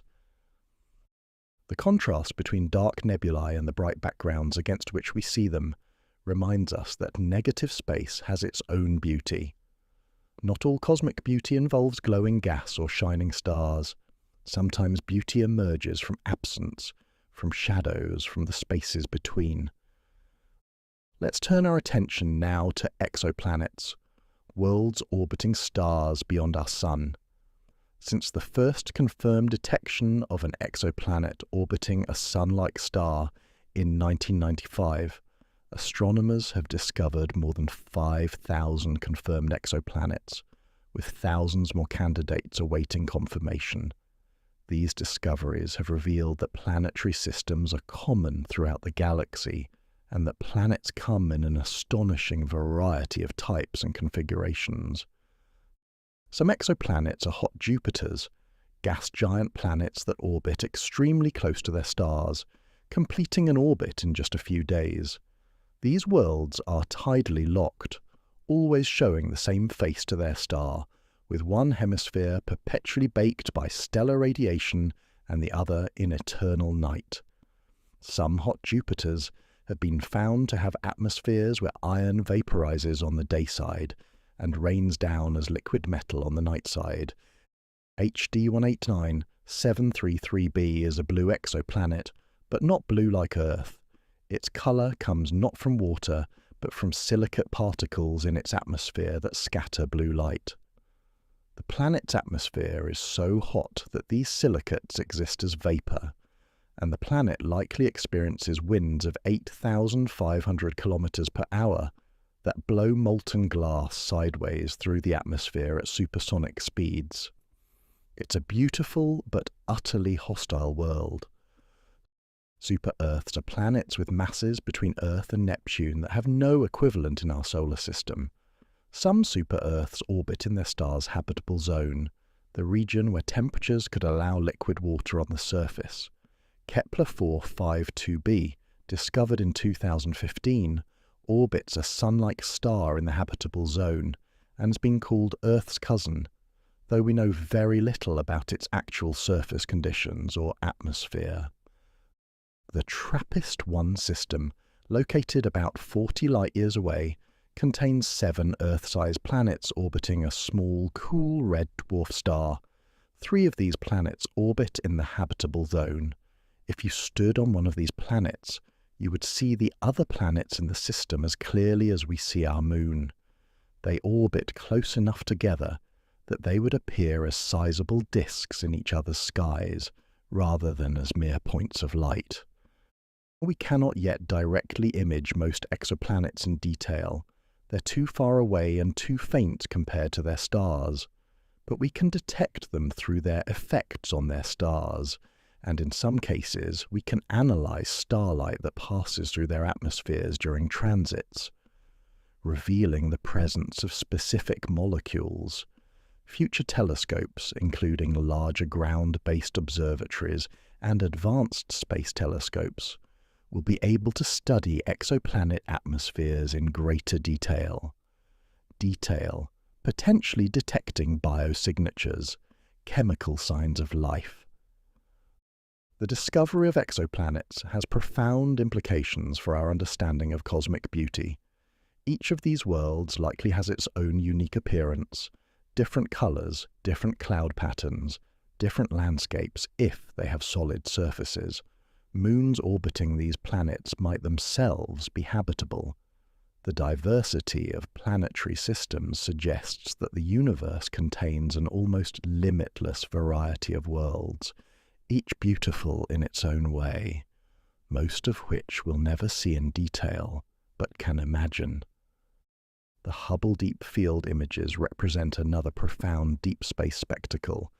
In 1995, astronomers pointed the Hubble Space Telescope at a tiny, apparently empty patch of sky, a region about the size of a grain of sand held at arm's length, and collected light for 10 consecutive days. The resulting image revealed thousands of galaxies in that tiny patch of sky, some of them among the most distant objects ever observed. The Hubble Deep Field showed that the universe is far fuller than anyone had imagined. Every tiny patch of seemingly empty sky, when observed deeply enough, reveals hundreds or thousands of galaxies. The observable universe contains roughly 2 trillion galaxies, each one an island universe of billions or trillions of stars. The abundance is staggering. We are not alone in the universe in the sense that we're not even alone in having galaxies. Everywhere we look, there are more galaxies, more stars, more potential worlds. Subsequent deep field observations, including the Hubble Ultra Deep Field and the more recent images from the James Webb Space Telescope, have pushed even deeper, revealing galaxies from the first billion years of cosmic history. These distant galaxies appear small and irregular, quite different from the grand spirals we see in the nearby universe. We're seeing galaxy formation in progress, watching the early universe assemble its first large structures. The James Webb Space Telescope, which began science operations in 2022, has revealed the universe in unprecedented detail, particularly in infrared light. Webb's images of familiar objects like the pillars of creation show structures invisible to Hubble, revealing the red glow of dusty star-forming regions hidden within the pillars. Webb's observations of distant galaxies have found mature-looking galaxies existing surprisingly early in cosmic history, challenging our understanding of how quickly galaxies could form and evolve. Webb's ability to see through dust and detect infrared light means it can observe objects that are completely invisible to optical telescopes. It can see the first stars forming in the early universe, observe planets forming around young stars, and analyze the atmospheres of exoplanets. Each new observation reveals something unexpected, reminding us that the universe still has many surprises waiting to be discovered. As we contemplate these deep space spectacles, Einstein rings demonstrating the curvature of space-time, quasars blazing with the power of billions of suns, the cosmic web organizing matter on the largest scales, dark nebulae creating beauty through absence, thousands of exoplanets, each unique, and deep field images revealing countless galaxies. We realize that the universe's capacity for beauty is essentially infinite. We've only explored a tiny fraction of what exists. Most of the universe remains unknown. Dark matter and dark energy together comprise about 95% of the universe's total mass energy, yet we still don't know what they actually are. The universe extends far beyond what we can observe. The observable universe is just the region from which light has had time to reach us since the Big Bang. Beyond that horizon lies more universe, potentially infinite, forever beyond our ability to observe. Future generations will discover phenomena we cannot yet imagine. They will see things we cannot see, understand things we cannot understand, and appreciate beauty we cannot conceive. The universe has infinite capacity to amaze, and our exploration of its wonders has only just begun. From these distant spectacles, we turn now to reflection, to consider what all this beauty means, why it exists, and what our relationship to it might be. As our journey through cosmic beauty approaches its gentle conclusion, let us gather our thoughts and contemplate the meaning of all we've witnessed together. As our journey through cosmic beauty draws to its gentle close, let's take a moment to reflect on what we've witnessed together tonight. From the colourful clouds of nebulae where stars are born to the dancing lights of auroras painting planetary skies, from the elegant rings of Saturn to the spiral arms of distant galaxies, from individual stars in their magnificent diversity to rare alignments and cosmic visitors, and finally to the deep mysteries of gravitational lenses and the cosmic web itself. We've travelled across scales that span from our solar system to the edges of the observable universe. Each phenomenon we've explored has its own particular beauty. The pillars of creation stand like cosmic mountains where new stars ignite. The aurora dances across Earth's polar skies in shimmering curtains of green and red. Saturn's rings circle that distant world in impossible thinness and perfect geometry. The Milky Way arches across our night sky, a river of starlight that is actually our view of our own galaxy from within. Every sight reminds us that beauty exists at every scale we can observe, from planetary atmospheres to superclusters of galaxies. What's remarkable is that none of this beauty exists for us. The universe didn't create nebulae to please our eyes. Saturn's rings don't circle for our aesthetic appreciation. Galaxies don't arrange themselves into spirals to satisfy human taste. These phenomena exist according to physical laws: gravity, thermodynamics, electromagnetism, nuclear physics. Yet the outcomes of these blind physical processes are achingly beautiful to us. Perhaps this tells us something profound. We evolved on a small planet orbiting an ordinary star, yet we can look out at the cosmos and find it beautiful. We can appreciate the elegant geometry of planetary rings, the colours of glowing gas clouds, the graceful spiral of a distant galaxy. This capacity for wonder, this ability to find beauty in the universe's natural patterns, is itself a kind of cosmic gift, consciousness arising to appreciate the cosmos that created it. We are made of star stuff, as Carl Sagan famously said. The atoms in our bodies were forged in the nuclear furnaces of ancient stars and scattered across space when those stars died. We are the universe's way of knowing itself, consciousness emerging from cosmic evolution, looking back at the cosmos and saying, "How beautiful." Every human culture that has looked up at the night sky has found meaning in what they saw. Ancient peoples created constellations, told stories about the stars, built monuments aligned with celestial events. They intuited that the heavens were important, that understanding the sky meant understanding something fundamental about existence. Modern astronomy has confirmed this intuition. We are part of the cosmos, connected to it through physics and chemistry and the long evolutionary story that links the Big Bang to human consciousness. The universe continues whether we observe it or not. Nebulae glow, auroras dance, galaxies spiral, stars are born and die. All of this happens on timescales and at distances that dwarf human existence. Most of cosmic history occurred before humans evolved. Most of the universe is forever beyond our ability to visit or even observe. Yet here we are, in this moment, able to appreciate it, to understand it, to find beauty in it. There's comfort in that. When the concerns of daily life feel overwhelming, when human problems seem insurmountable, we can look up at the night sky and remember that we're part of something vastly larger. Our individual lives are brief, but we're connected to a story that spans billions of years. The atoms in our bodies have cosmic histories. We are temporary arrangements of ancient stellar material, briefly organized into conscious form, able to contemplate our origins and appreciate the universe's beauty. The beauty we've explored tonight will persist long after we're gone. The stars will continue their ancient dance. Galaxies will continue their slow collision courses. New nebulae will form. New stars will ignite. New planets will coalesce.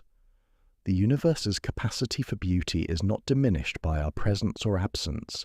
It simply is, existing according to natural law, creating wonder as a consequence of physics.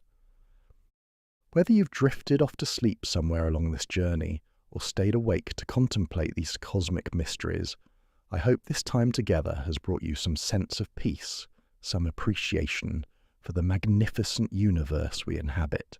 The stars will still be there tomorrow night and the night after that. The cosmos continues its ancient patterns, beautiful and indifferent, following the laws that have governed it since the beginning of time. Thank you for joining me on this journey through the most beautiful phenomena in space.